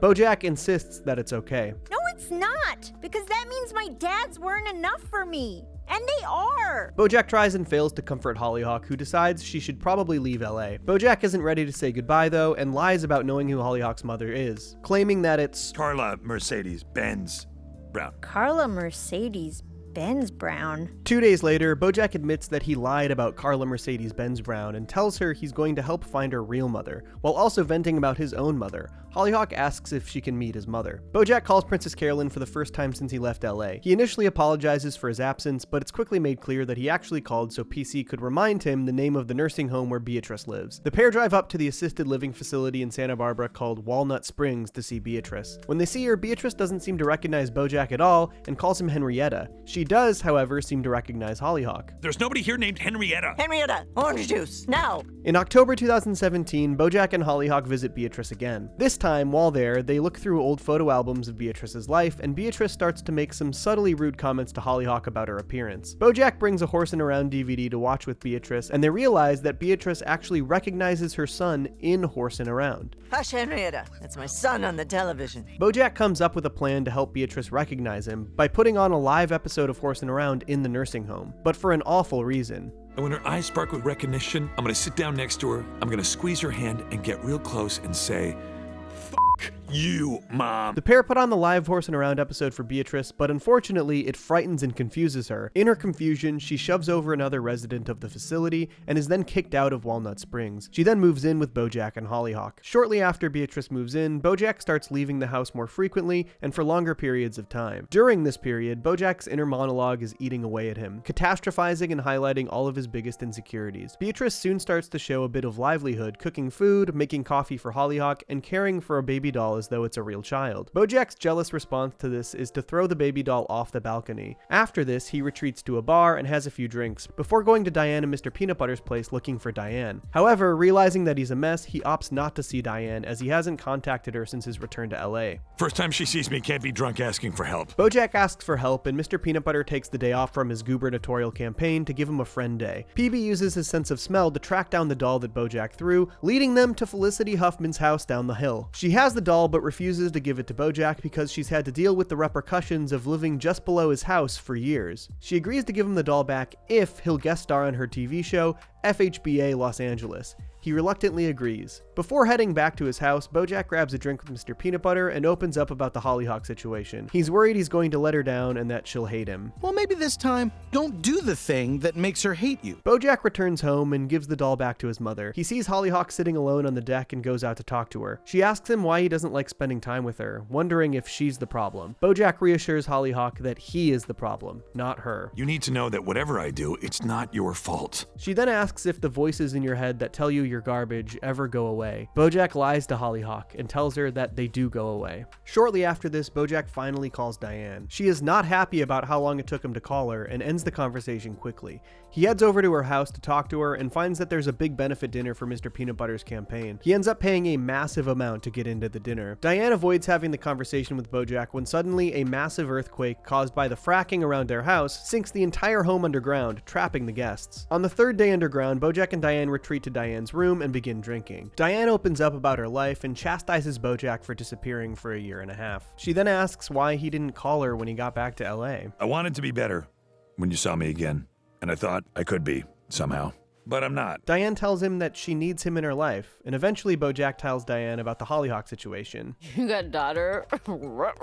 Diane tells BoJack about mutual consent forms, where they can submit forms, and if both the child and mother want to meet each other, the adoption agency can facilitate that. By day 7 underground, BoJack and Diane have run out of alcohol, but BoJack gives Diane his own advice on happiness. Just pretend you are happy, and eventually you'll forget you're pretending. Shortly after this, the house is rescued by a colony of ants. Soon, BoJack has to make good on his promise to Felicity Huffman, but only realizes too late that the series is actually a reality competition show called Felicity Huffman's Booty Academy Los Angeles. He brings Hollyhock with him to set. While there, Hollyhock meets an intern named Miles, and the two hit it off and spend the night together. The next day, BoJack tells Hollyhock she'll never hear from Miles again, but he instantly texts her. She immediately leaves to see him, opting for only Beatrice's coffee instead of breakfast. When Hollyhock arrives home that night, BoJack questions where she's been, as well as Miles' intentions, implying that Hollyhock isn't attractive enough for Miles to be interested in her. He says LA is a superficial town and she should be careful. Hollyhock angrily leaves again. The next day, BoJack gets Diane's advice at Hotel King Roosevelt, who tells BoJack to apologize and suggests that maybe his feelings are rooted in his own insecurities. BoJack instead hatches a terrible plan to determine that Miles isn't a good dude. On the set of FHBA LA, he convinces one of the contestants to seduce the PA.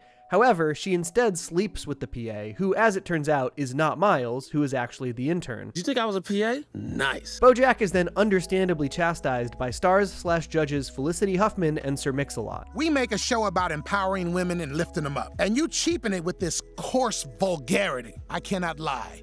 You disgust me. BoJack is then fired. Before he can leave, Miles catches up with BoJack and tells him that if he doesn't want him dating Hollyhock, they can work out a deal, and tries to give him his screenplay, confirming BoJack's suspicion that Miles is a dirtbag. He meets Diane at the hotel and talks about it, deciding not to tell Hollyhock. When BoJack arrives home, Hollyhock is drinking coffee and flipping through TV channels at an alarmingly quick speed. She's also sorted all of the change in the house into little piles on the table in alphabetical order by year. She asks BoJack about Miles, and he tells her that he was just jealous. Hollyhock expresses concern that Miles hasn't texted her, and BoJack then gives Hollyhock some of the best advice he's ever given anyone. Hollyhock, you are an amazing woman, and you should never settle for someone who only loves the idea of you. He then asks her if she wants to get some ice cream. She says she's not hungry and keeps flipping channels. Soon after this, BoJack brings Diane to the county courthouse to find Hollyhock's birth certificate, even though Diane is sure this plan is bad. They end up leaving because the line is too long. That night, BoJack calls Princess Carolyn to complain more about his day. Princess Carolyn tells him that when she has a really bad day, she likes to imagine her great-great-great-granddaughter talking to her class about her, and about how everything worked out in the end. BoJack points out that this is fake. Not long after this, BoJack, Hollyhock, Beatrice, and Tina are playing Uno. Hollyhock retreats to the bathroom and passes out and is taken to the hospital. At the hospital, BoJack tries desperately to see her, but the hospital won't let him in since he isn't her legal guardian. He waits in the waiting room. Later, he overhears a group of men talking about Hollyhock, which turn out to be her 8 gay polyamorous dads. They angrily introduce themselves and reveal to BoJack that Hollyhock overdosed on amphetamines. They blame BoJack and tell him that he can never see her again. BoJack returns home, goes to his bathroom, and flushes all of his pills down the toilet, collapsing in a panicked state. Likely traumatized traumatized upon realizing that the two daughter figures he had in his life both overdosed. However, a week later, BoJack realizes the true nature of the overdose. Beatrice had been spiking Hollyhock's coffee with Chub Be Gone, a weight loss amphetamine, an old family trick, something she had been conditioned to do her whole life. BoJack furiously drives Beatrice to the new nursing home, requesting their worst available room. He opens her blinds to her new view of the dumpster, says goodbye, and starts to walk away, when Beatrice miraculously recognizes him for the first time since she started suffering from dementia. He can't help but stop and talk to her. She cannot comprehend that this is where she lives, and so BoJack lies. He tells her that she's in Michigan at the lake house with her whole family. We're sitting on the back porch and we're listening to your brother play the piano. And we're eating ice cream.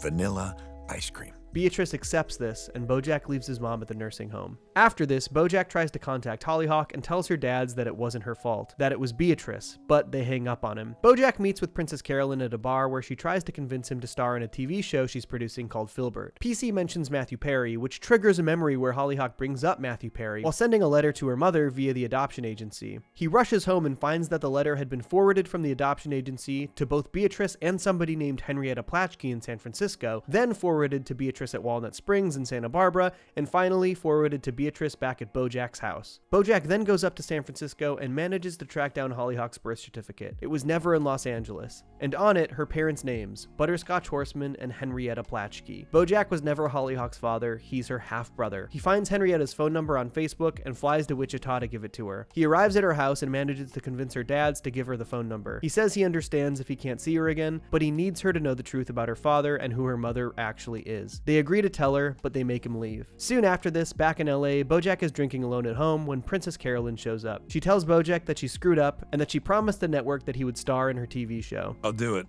What? You want me to do it? I'll do it.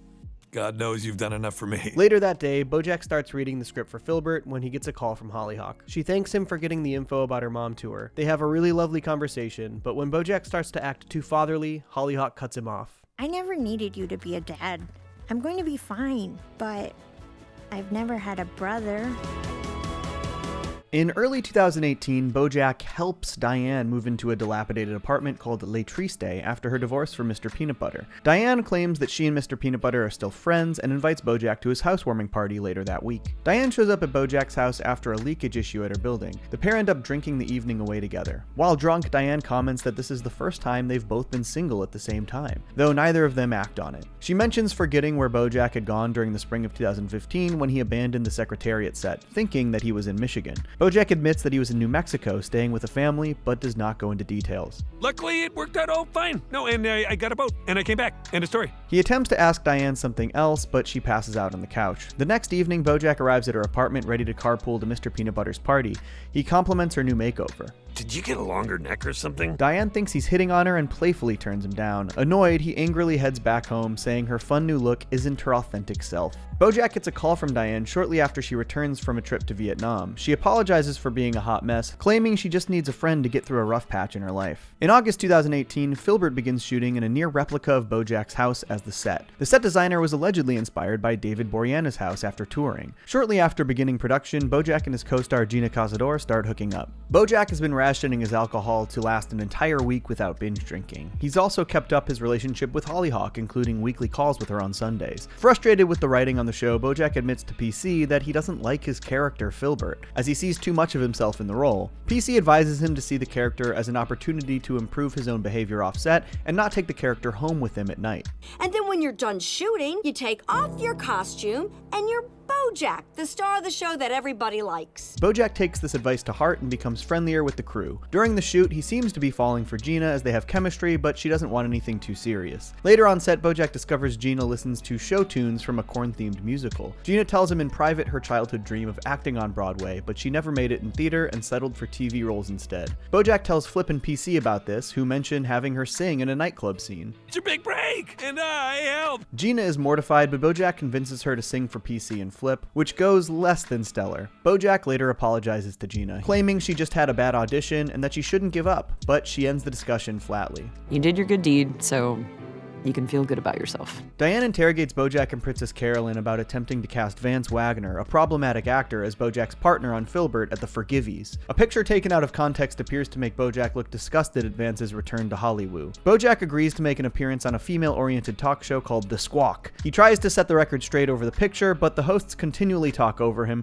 crediting BoJack as an outspoken feminist against choking women. I'm just gonna stay here, being woke. Anna Spanakopita is Vance's publicist and uses Diane's words in private as a targeted attack against BoJack during a press conference. BoJack shows up at Diane's apartment, asking her to help write some public statements to prove Filbert isn't sexist and preserve his newfound reputation. However, Diane comes up empty. BoJack experiences a revelation about the show during an interview with a Ryan Seacrest type. You're not supposed to like John Filbert or agree with the things he does. It's a TV show. It doesn't glamorize anything, but maybe it normalizes it. He abruptly leaves and heads to Diane's, begging her to join the show as a consulting producer to provide a more nuanced approach to the writing. Nothing I do changes anything. No? It changed me. Convinced, Diane accepts the job, though she is ignored by Flip, who tells her to take the paycheck and stay out of the way. When Diane leaves set, she's confronted by Anna Spanakopita in her car, armed with the Manatee Fair writer's tape recorder. Diane hears BoJack vaguely confess on tape about almost sleeping with a girl on his boat while away in New Mexico. With Princess Carolyn on a personal trip visiting North Carolina, BoJack continuously calls PC, complaining about the aggressive shoot schedule and the scripts. No show should have that much talking. TV is a visual medium. BoJack can't contain his jealousy over Mr. Peanut Butter's far more favorable reception from the crew. Trying to win their affection, BoJack asks Flip for a stunt scene, but gets cold feet at the last minute, begging Princess Carolyn to intervene on his behalf. Because Princess Carolyn is spread thin on her trip, she forgets to contact Flip. While performing the elaborate motorcycle stunt in a scene written by Diane, BoJack is severely injured. Sartre was wrong. Physical pain is so much worse than prolonged emotional distress. BoJack calls Princess Carolyn while he's in the hospital, drugged up on pain medication. Let me tell you, you accidentally drive a motorcycle off a building and suddenly you are everybody's favorite guy. In October 2018, BoJack's mother Beatrice dies. BoJack delivers an impassioned but bitter eulogy at her funeral. I kept waiting for that. The proof that even though my mother was a hard woman, she loved me and cared about me and wanted me to know that I made her life a little bit brighter. Even now, I find myself waiting. He speaks with both contempt and sorrow until realizing he's in the wrong funeral parlor. BoJack asks for the crew to be extra nice to him on set after Beatrice's passing. And around this time, Diane sets a boundary with BoJack, asking for some space from him temporarily, as recommended by her therapist, Dr. Indira. BoJack starts talking to Dr. Indira behind Diane's back, unknowingly experiencing much-needed therapy sessions. Upon discovering this a couple of days later, Diane asks BoJack to see a different therapist, though he ignores her request. Newsflash, you're not the only one going through shit right now. Maybe if I could talk to you, I wouldn't need to be looking for other friends. Diane storms out, saying she can't see Dr. Indira anymore as it's a breach of privacy. Once Indira broaches future therapy sessions with BoJack involving discussing his mother, he makes a flimsy excuse and leaves. Diane apologizes to BoJack on the Filbert set, recognizing that therapy is a positive step for him. In denial, BoJack obliviously comments he bailed on the sessions after she left and only talked to Dr. Indira when Diane was avoiding him during lunch breaks. Yeah, I'm not someone therapy works on. I might be too smart. Furious at his arrogance, comparing their emotional struggles as one and the same, Diane feverishly writes more pages into the script, alleviating Flip's writer's block in the process. The new dialogue includes part of his tape transcript from the Manatee Fair reporter. If Fritz hadn't come for you, what would you have done with the girl? Part of me is sure I couldn't go through with it, but another part knows that's a lie. How do you make something right when you've made it so wrong? At the end of the shoot, BoJack exchanges awkward eye contact with Diane, realizing she might know about New Mexico. On Halloween 2018, Mr. Peanut Butter and the party crew show up at BoJack's house once again. He complains to Gina about hating these parties, but that he takes no action to stop them. BoJack reminisces about the Jessica Biel mummy situation from 2004, and he completely forgets that she was married to PB at the time and openly disregards Mr. Peanut Butter's new girlfriend, Pickles. Do I need to know this one? She gonna be around for a while? BoJack bumps into Diane at the party as well, who's only there to drop off a new Filbert script, but she ends up stuck due to the jam-packed parking lot. He tries to mention the script involving the submarine scene, but Diane isn't really having it, walking off as he takes more pills. By the time Gina's returned with her makeshift drugstore costume, the party is over. Hey, let's do this again next year. Filbert wraps up production in November 2018. On the last day of shooting, Gina recommends she and BoJack stop hooking up upon the release of the show. BoJack picks up Hollyhock from the airport with a homemade sign for her visit. They arrive back at his home, but she's triggered by the memories of Beatrice drugging her coffee the previous year. My mom is dead, so nobody is going to drug you with secret pills, all right? After gorging themselves on pizza together, Hollyhock playfully tries to take his car keys so they can get dessert afterwards. However, a pill bottle falls out of his pocket and Hollyhock has a panic attack, assuming that he drugged her. She quickly dumps them down the sink. I'm not doing drugs. This was medicine. He pretends to not guilt trip her, but totally guilt trips her into helping him get more. They end up visiting Dr. Who, Sarah Lynn's former drug dealer, who explains that he spent a month in rehab at Pastiche's Malibu after Sarah Lynn's funeral. Now sober, he refuses to help BoJack. They head to Gina's unoccupied house as BoJack believes he had left some medication there. Hollyhock breaks in just as Gina arrives back home. BoJack distracts her by talking about continuing their relationship beyond Filbert's production. BoJack, is it possible that we're the ones we've been waiting for? Hollyhock exits the house quietly, grabbing the wrong pills by mistake. In a bit of desperation, the duo heads to the LA River to pick up from a drug dealer. Hollyhock is due to fly back home that night, but BoJack continues his guilt trip. The pair flee the scene of the crime once the cops arrive, including a barely recognizable Officer Meow Meow Fuzzy Face. Hollyhock questions whether BoJack actually needs the pills, as he was able to lift her over a chain link fence during their escape. He criticizes her while also victimizing himself. So I'm sorry that you had one bad experience with my mom, but I have been in pain my whole life. Defeated, BoJack takes her back to the airport and they apologize to each other. Hollyhock says that drugs are okay as long as he's only taking them when he's actually hurt and when a real doctor prescribes them to him. He promises, but he can't make eye contact with her when he responds. Okay, I love you. Hollyhock leaves without BoJack reciprocating. After she leaves, BoJack deliberately rams into oncoming traffic to receive more pain medication. He breaks his arm in the process. Approximately 2 months after the accident, in January 2019, BoJack and Gina get ready for the Filbert premiere. To his surprise, Filbert is well received in early critical reviews. Filbert is an astonishment, with Horseman bringing surprising depth to the eponymous character. BoJack gives Gina a pair of earrings as a premiere party gift. On the drive over, Gina asks if they should be a public couple at the premiere. BoJack hesitates before turning down a carpool offer from Mr. Peanut Butter. They arrive on the red carpet to a slew of paparazzi, and BoJack has an awkward exchange with Diane. She asks when the accident happened, though he can't remember it properly due to his overuse of painkillers. Flip and BoJack address the audience before the premiere. BoJack makes a statement about his interpretation of Filbert as a character. And I think that that's what this show says, is that we're all terrible, so therefore we're all okay. BoJack chats with Gina over drinks after the screening, before a journalist asks Gina for a solo interview. During a smoke break, Diane confronts BoJack outside the premiere about his comments on the character, horrified by his rationalization. I don't want you or anyone else justifying their shitty behavior because of the show. BoJack points out that she wrote something that's connecting to people, and that should be seen as a good thing. Diane resists, feeling like she barely knows him anymore after what happened in New Mexico. She lists off a series of incriminating details before BoJack retorts that she never directly asked him about it. She presses on before they're interrupted by a photographer. Through gritted smiles, they argue about withholding information from each other. Diane states that his crappy behavior reflects poorly on her by association, which BoJack takes personally. Diane attempts to walk away, but BoJack rattles off other awful things that he's done, even mentioning the incident with Sharona, which stops Diane in her tracks. Diane questions how sincerely he regrets his actions. BoJack claims he feels bad, but doesn't show that he's trying to take accountability.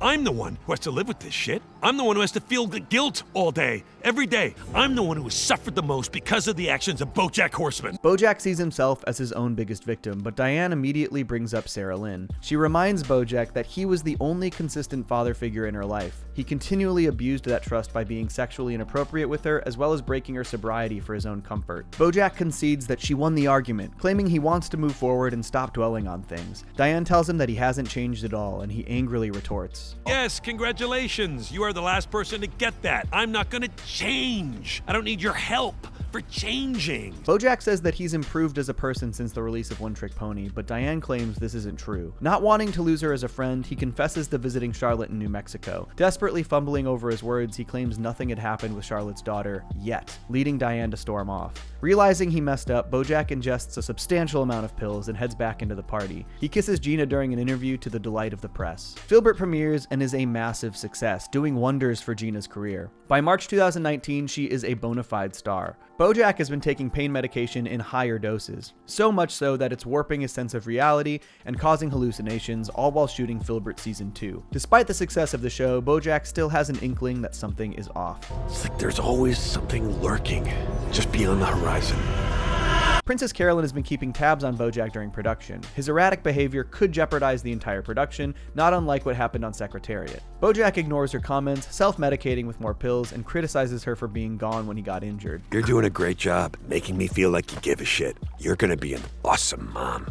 BoJack now has a substantial number of stash locations for the pills. He takes them by the handful, completely dependent on them. He finds a ransom note that makes him believe somebody is trying to sabotage the show. Because of his impaired state of mind, he darts around Hollywood, eager for clues and looking to solve the mystery. Who would want to take down BoJack Horseman? No longer able to differentiate between real life and fiction, BoJack's behavior becomes increasingly erratic. During a visit to Todd's office, BoJack believes he's being attacked by Todd's sex robot turned company president Henry Fondle and attempts to fight back. He experiences a vivid hallucination of his past sins as a musical number performed by Gina. As Gina sings Don't Stop Dancing, BoJack journeys through his memories as set pieces and choreographed dances, all involving people he's impacted and hurt during his life. He wakes up from his nightmare and is confronted by Gina the following morning about his pill addiction. BoJack angrily tries to take the pills back from her and chases her around the house. He brandishes the ransom note as Gina reveals it's part of a viral marketing campaign for the show. BoJack demands the pills back from Gina and punches the wall. Later on the set of Filbert, they shoot a scene where Filbert must strangle Gina's character Sassy. In a drugged out rage and unaware of what is real or not, BoJack continues strangling Gina after they've called cut. BoJack? Buddy?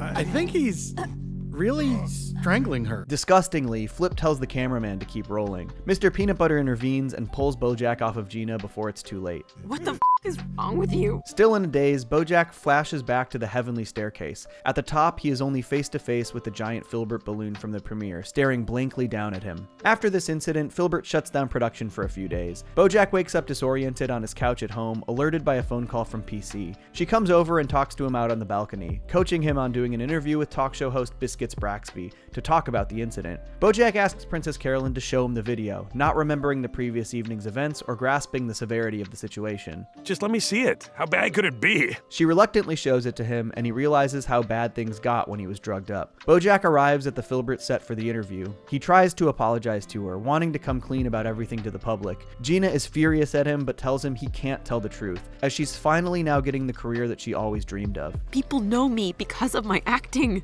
and all that goes away if I'm just the girl who got choked by BoJack Horseman. They launch into the awkward interview with Biscuits, even having to kiss each other when questioned about their status as a couple.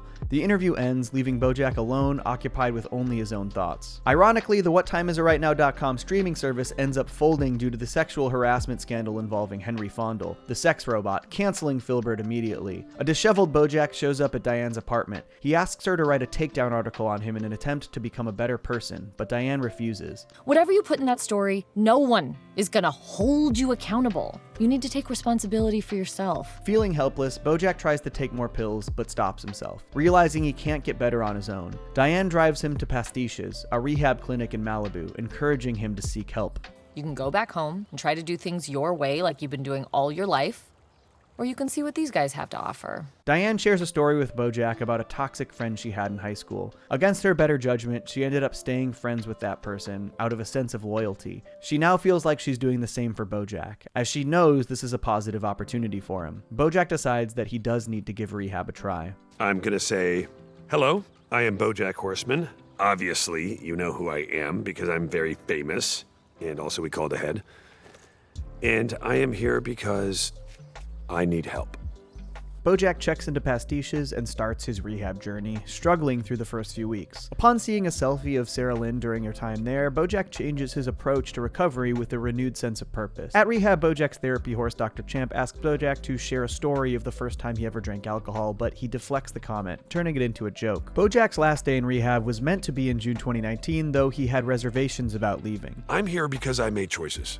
Nobody made me drink. He also spills the beans on the other individuals in rehab, including a woman named Jameson, who continues to drink smuggled-in vodka. This is your 5th time in rehab. Maybe it's a sign it's not working, huh? Jameson complains that she's forced to be there by her father, and BoJack follows her off-site to a house party as a chaperone to keep her out of trouble. While at the party, BoJack nearly relapses, but triggering memories send him into a panic attack. He eventually finds his way to Jameson's house. She tries to lash out and damage her father's car, but BoJack stops her. Parents are terrible, but destroying things isn't going to change them. All you can change is you. After recalling a troubling memory, BoJack channels his repressed childhood rage and destroys the car with Jameson. This wakes up her father, with BoJack discovering this is a pattern of behavior with Jameson. He and BoJack have an earnest conversation. Change is hard.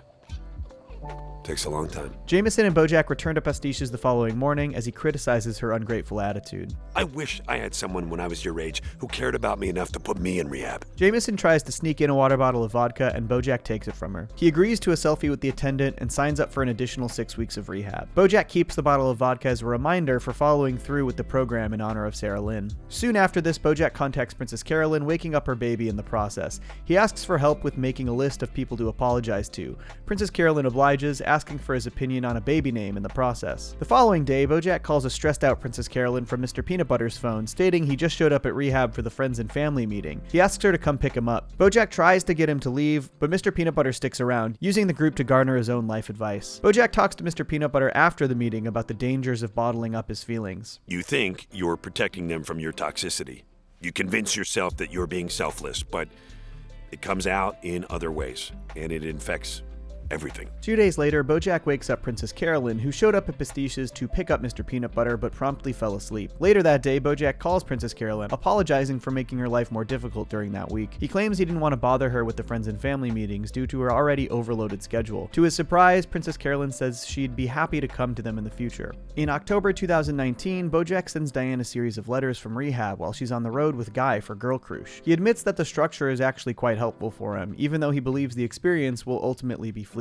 As nice as this is, I know that someday I'll have to go back to the real world. BoJack sends the last letter to Diane just as she's landing back in Los Angeles, showing he has finally made a breakthrough in recovery. I wasted so many years being miserable because I assumed that was the only way to be. I don't want to do that anymore. BoJack gets a night away from rehab to go to a surprise wedding for Mr. Peanut Butter and Pickles. With his Pastiches-approved chaperone, he has to evade the couple throughout the house as they fight over Mr. Peanut Butter's infidelity. Diane shows up to tell BoJack that she plans to move to Chicago with her new boyfriend. BoJack and Diane hide out in a ledge as Mr. Peanut Butter admits he cheated on Pickles with Diane. Pretending to be smart home appliances, they convince PB to apologize to Pickles sincerely. Afterward, BoJack helps Diane back in, asking if the cheating business is why she's leaving. He finds out she wanted to tell him in person to make sure he'd be okay without her. Promise? Because if something happens to you and I'm in Chicago... That's not a friendship, that's a hostage situation.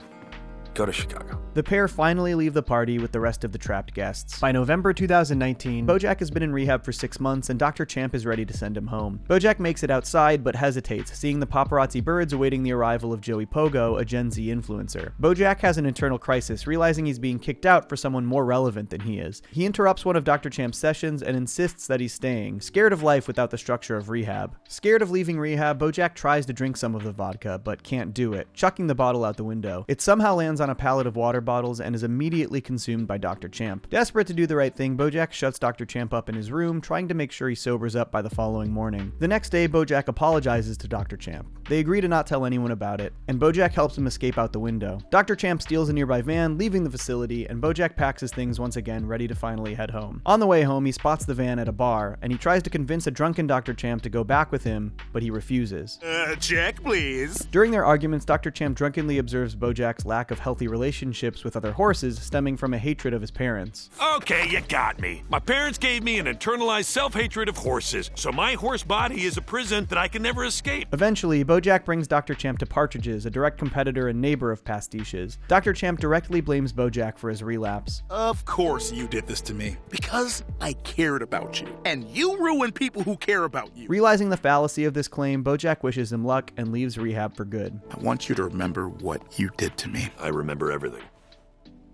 I'm sober now. When BoJack arrives home, he begins to clean up the house, but is haunted by memories of his worst behavior from the past. He leaves to go for a drive and clear his head, though all he can think of is past arguments. He arrives at his destination, an Alcoholics Anonymous meeting. BoJack settles into a seat only to realize that Sharona is one of the attendees. God, this feels so dumb. And I'm an alcoholic. He awkwardly attempts to talk to Sharona, but she brushes him off. From there, he goes to grab food with Todd. BoJack learns about Todd's struggling asexual dating app, but compliments his nannying abilities. He then discusses his plans for traveling the country to distance himself from LA. I thought, that sounds perfect. Every city a clean slate. While at the airport, he chats with the quirky Cinnabon cashier Maud. His first flight brings him to Chicago to visit Diane. She's in the middle of a serious depressive bout while Guy is out of town. and the pair catch up at Parmadillo's. BoJack asks if he can stay at her place, but she hastily refuses, revealing she's been struggling with writer's block and depression. BoJack does his best to be encouraging, citing medication as a possible solution. What's the point? Of antidepressants? I believe the point is to be antidepressed. BoJack attempts to refocus the conversation, paraphrasing Dr. Champ's wrongful criticisms. He instead reworks them into a showing of gratitude for her loyalty. I wanted to thank you for believing in me when I didn't, and for encouraging me to accept the help I needed. The next morning, BoJack selflessly tidies up the apartment while Diane sleeps. Then he flies off to Connecticut to visit Hollyhock. His arrival overlaps with Hollyhock's plans with her best friend Tawny, and she explains that all of Tawny's acting classes were canceled as the professor quit, forcing her to change majors. I'll bet a lot of actors would love to teach at a place like this. Without a further destination planned, BoJack heads back to LA and visits Princess Carolyn. He gives her his Hockney painting as a belated baby shower gift. It's a 1970s pop art interpretation of the narcissist myth. Narcissist? I thought the painting was about me. He asks Princess Carolyn for a reference to apply for the professorship at Wesleyan, which she obliges. Princess Carolyn voices being worried about missing formative moments with Ruthie after she returns to work, but BoJack reassures her that needing help isn't a sign of weakness. You need your own Princess Carolyn to take care of you. In January 2020, BoJack calls Dean Squishyface about the still undecided teaching position at Wesleyan. At his AA meeting, BoJack vents about how lonely his house feels post-rehab. But it's the same house, the same city, just nothing's changed. So how am I supposed to? He's approached by Sharona after the meeting, who cites the Sarah Lynn incident as her rock bottom. He apologizes to her, and she gives him a haircut for old time's sake, revealing he's been dyeing his hair ever since Horsin Around ended. BoJack then receives a call from the dean, awarding him the position at Wesleyan. I'll be on the next plane. Welcome to Wesleyan, Professor. At the airport, BoJack overhears Maud's relationship woes. Feeling she might hit it off with Todd, he mentions the asexual dating app to her. Due to icy conditions, his connecting flight is canceled, and BoJack spends the day stuck in Washington, D.C. After a wardrobe change, he runs into Mr. Peanut Butter, who's coincidentally there to address Congress about depression. They spend some time at the Smithsonian, checking out memorabilia displays from their respective shows. BoJack decides to finally give Mr. Peanut Butter the crossover episode he's always wanted. This is the best day!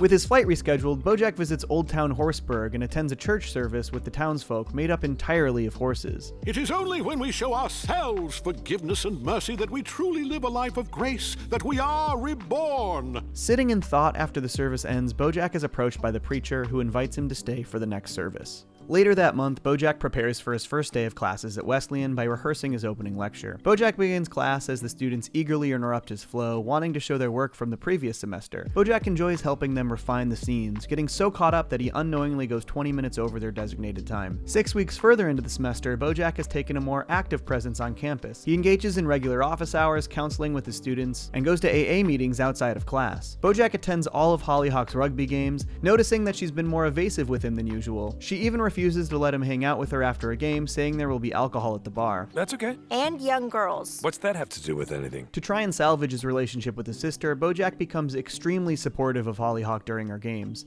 It doesn't help. After finding out she quit the team, BoJack heads to her dorm to talk. Hollyhock sets a boundary with BoJack, requesting that he prioritize being a teacher first while she focuses on studying, and in return, he invites her to the acting showcase at the end of the semester, which she agrees to attend. BoJack receives a call from his accountant about how much rehab had cost him. To recoup, BoJack sells Elefante to Mr. Peanut Butter and Joey Pogo. In March 2020, BoJack invites Diane to his students' acting showcase and asks about her book progress. Later, BoJack invites Princess Carolyn to lead an industry Q&A session with his students. Princess Carolyn tries to recruit one of his students, Stan, to represent him as an actor. BoJack tries to discourage this. You're gonna look back and realize these days on campus, they were the last days you were truly free. Despite his best efforts, PC convinces Stan to sign with her. The acting showcase happens at the end of the semester, in late spring 2020. Todd, Diane, and PC are all there to support BoJack, but Hollyhock doesn't show. BoJack delivers a heartfelt opening speech before they begin. Backstage, he tries to call Hollyhock before storming over to her dorm to confront her. Hollyhock realizes she was missing the showcase and immediately texts an apology to Tawny, claiming she's been busy writing final papers. People came all the way from California to see my showcase, from Chicago. Concerned, BoJack asks her why she's been avoiding him all semester. This was my life, my world, and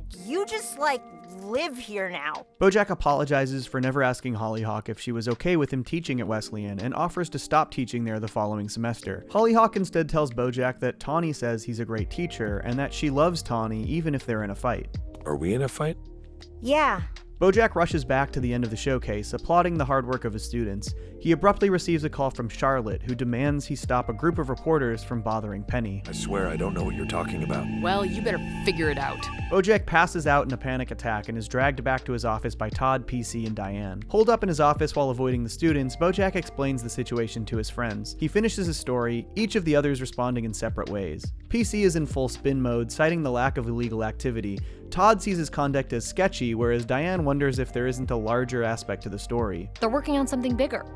What did you do this time? BoJack says he's been on his best behavior since leaving Pastiches. The group decides to make a comprehensive list of his actions prior to attending rehab. What's the point of working on myself and getting sober and getting better if no matter what, there are people out there just waiting to tear me down? BoJack goes on a defensive tirade, yearning to get his own revenge on the reporters. Todd calls out his toxic behavior. Call me when new BoJack's back. Shortly after this, Diane receives a call from Paige Sinclair, a journalist from the Hollywood Reporter. She hangs up and reveals the subject matter. Their story is about you and Sarah Lynn. With his biggest fears realized, he finally tells Diane and PC the real story of his involvement with Sarah Lynn's overdose, that he was with her the entire time. I left and came back and pretended I'd found her that way. They're interrupted by one of the students, asking BoJack to deliver end-of-year superlatives during the cast party.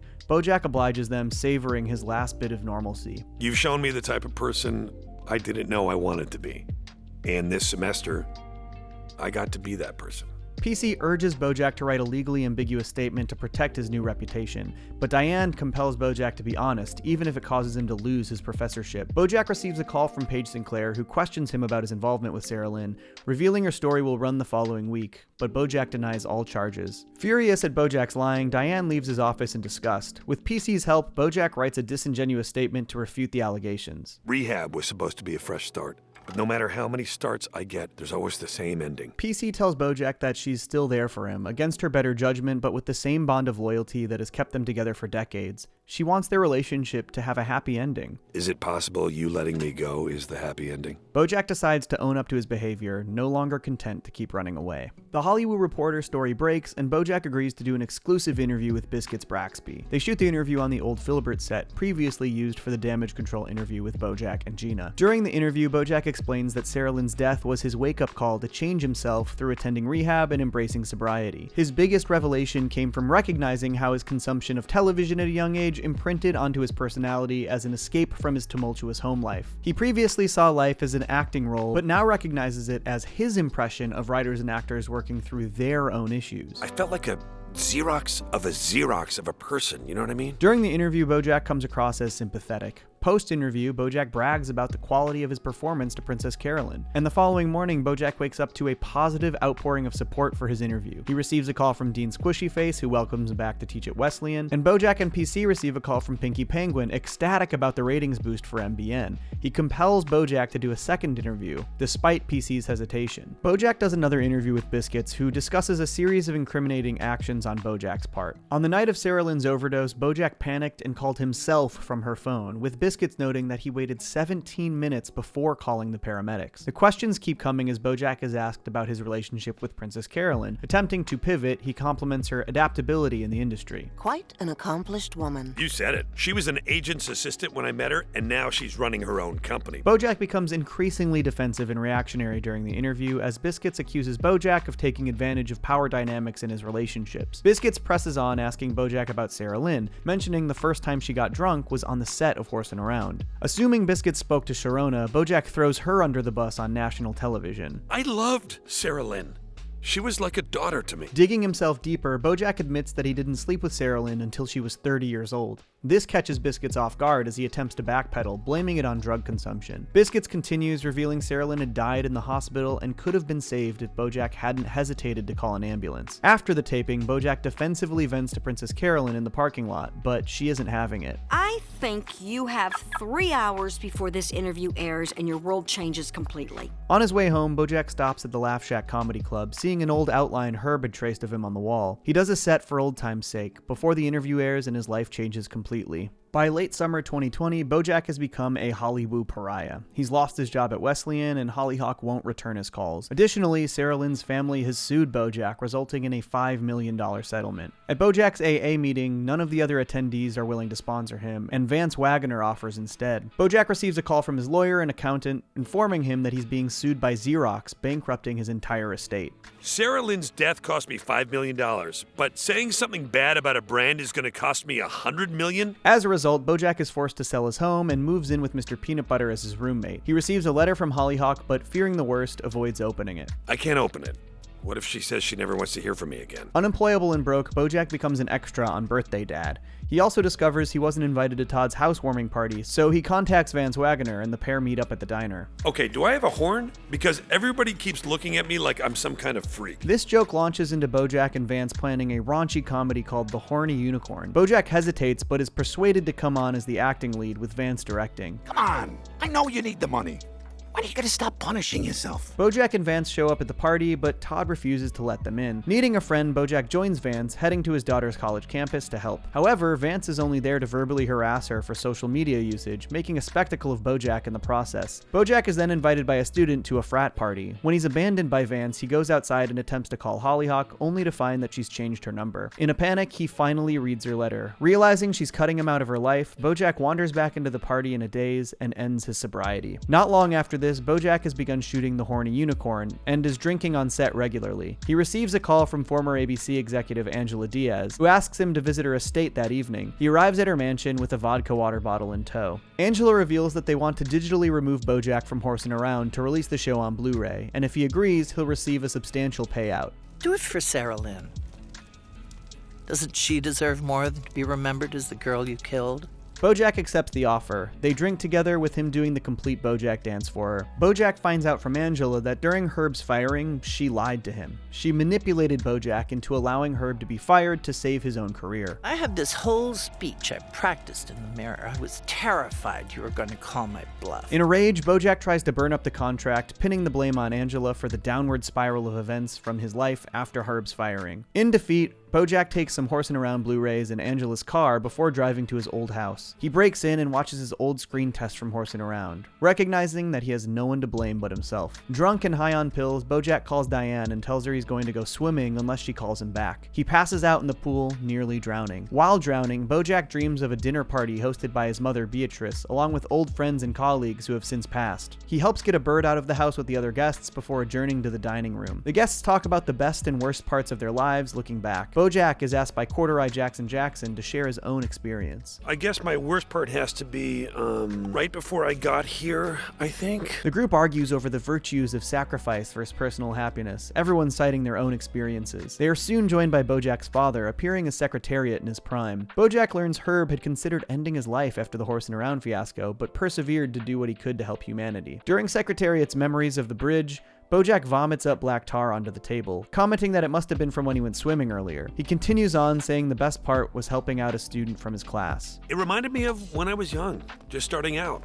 You and me, screwing around, hitting up open mics, trying to figure it out. I think that was the best part. Beatrice invites the group in to watch the floor show, but BoJack stays behind, stating he usually wakes up at this part of the dream. This time, he cannot wake. BoJack joins up with the rest of the group, with Herb as the master of ceremonies. He watches as Sarah Lynn does a sexualized remix of Don't Stop Dancin' with Prickly Muffin. After her dance, she plunges through the door into the void. Horrified, BoJack is unable to rescue her once again. He pleads with Herb to tell him about the door, the audience diminishing with each performance. Where does this door go? Sit down, buddy. You'll get your turn. No, I need you to tell me. During Zach Braff's routine, BoJack joins Secretariat outside on the bridge. He listens to a nihilistic rant by Secretariat during their smoke break. Looking for some semblance of impact, BoJack asks him what he'd do differently instead. Speaking as your dad, it's important that you know that I cared. BoJack comments being able to chat with him was nice before he wakes up. Incredulous, Secretariat flicks his cigarette butt and reveals BoJack's outline drowning in the pool below. BoJack rushes back in, trying to stop the show while accidentally pushing Zach Braff into the void. Wanting to wake up, he pleads with Herb for help.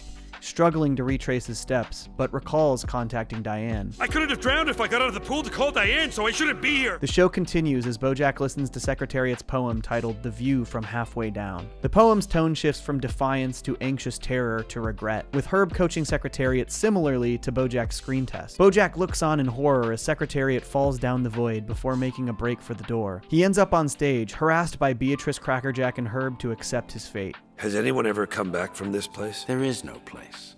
It's just your brain going through what it feels like it has to go through. Resigned, BoJack watches the penultimate routine involving Beatrice and her brother, doing a ribbon dance routine to I Will Always Think of You. He watches her mummify herself and is absorbed through the tar of the void, snaking onto the ribbon. The final act for the night is BoJack himself, introduced with both reverence and vitriol by Herb. Crippling alcoholic, a talented charmer, and a stupid piece of shit. With no one left to perform for, BoJack approaches the door with caution, trying to make peace with his fate. See you on the other side. Oh, BoJack, no.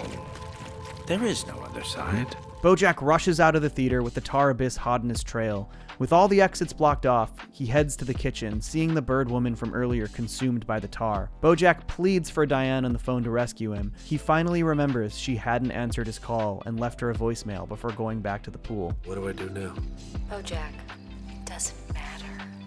Well, if it doesn't matter, can I stay on the phone with you at least? Diane's voice comforts him as he accepts his fate. Later that night, the homeowners return to find BoJack face down in the pool. He's brought to the hospital and is resuscitated. He wakes up and is arrested by Officer Meow Meow Fuzzy Face. Shortly after this, BoJack is sent to court for breaking and entering into his old home, with the jury consisting entirely of people he's wronged in the past, and he's sent to jail for 14 months at the Hollywood Supermax prison. 1 year later, BoJack is thriving under the structure of prison, acting as the director for their production of Hedda Gabler. He's finally doing Ibsen, and all it took was going to prison. In fall 2021, BoJack is awarded time off to go to Princess Carolyn's wedding. He's picked up by Mr. Peanut Butter, who also buys him a new suit to wear to the event. During their lunch at the diner, BoJack remarks on PC's upcoming marriage. Honestly, I thought it would be with nobody because I wasted all her best years. Turns out her best years are now. While eating, BoJack catches up with Mr. Peanut Butter's life and learns about the runaway success of his show. They stop at the planetarium to do a press event with Mr. Peanut Butter, presenting the repaired Hollywood sign. The sign reveals another costly typo, dubbing the town Hollywoob. At the wedding, Todd runs into BoJack and drags him down to the beach to watch the fireworks together. Outside, Todd reveals his true reasons for the hurry. You just seemed really overwhelmed at the party. I thought you could use some air. BoJack talks to Todd about his concerns re-entering society and staying sober. He worries about having to make his own choices without the rigid nature of jail keeping him in line. Using the hokey pokey as a metaphor for change, Todd explains to BoJack that he'll be responsible for turning his situation around himself. You do the hokey pokey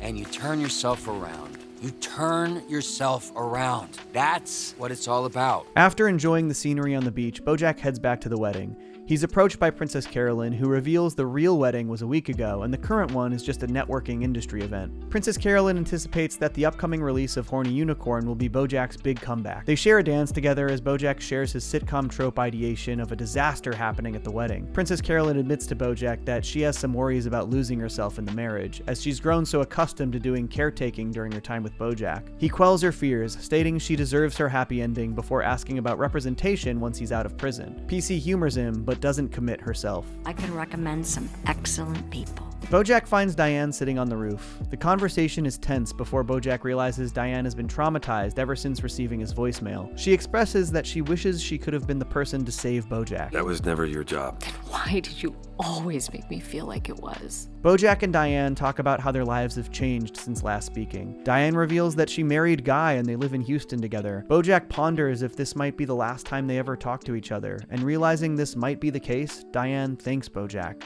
It's going to be okay. And I'm sorry. And thank you. Before Diane can leave, BoJack tells her a funny story from prison. They banter together and they fall into their old dynamic. But it's a nice night, huh? Yeah. This is nice. The pair of them sit together in silence and stare at the stars. And that is the complete BoJack Horseman timeline. Mr. Blue, I told you that I love you, please believe me.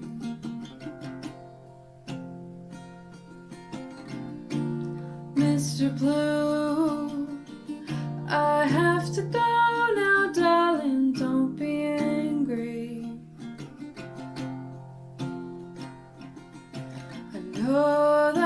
tired. Know that you're sore and sick and sad for some reason. BoJack Horseman is a really great show. He's a character who made massively selfish decisions and hurt those around him, but even when there was no true redemption possible, realized that trying to be a better person is always worth it. Thanks so much for joining me on these timeline journeys. I know that these characters and their stories have helped a lot of you in your own journeys, and I'm really glad you came on this ride with me. I want to give a huge thanks to my editors on this video, Joe Murphy and Toonrific Tariq, and my co-writer, Tracy Trouscht. This thing was an absolute beast. Also want to thank Offbeat Kiki for providing yet another incredible cover. If you want to listen to their version of Mr. Blue, again, the link is in the description. All right, I have to go now, darling. Don't be angry.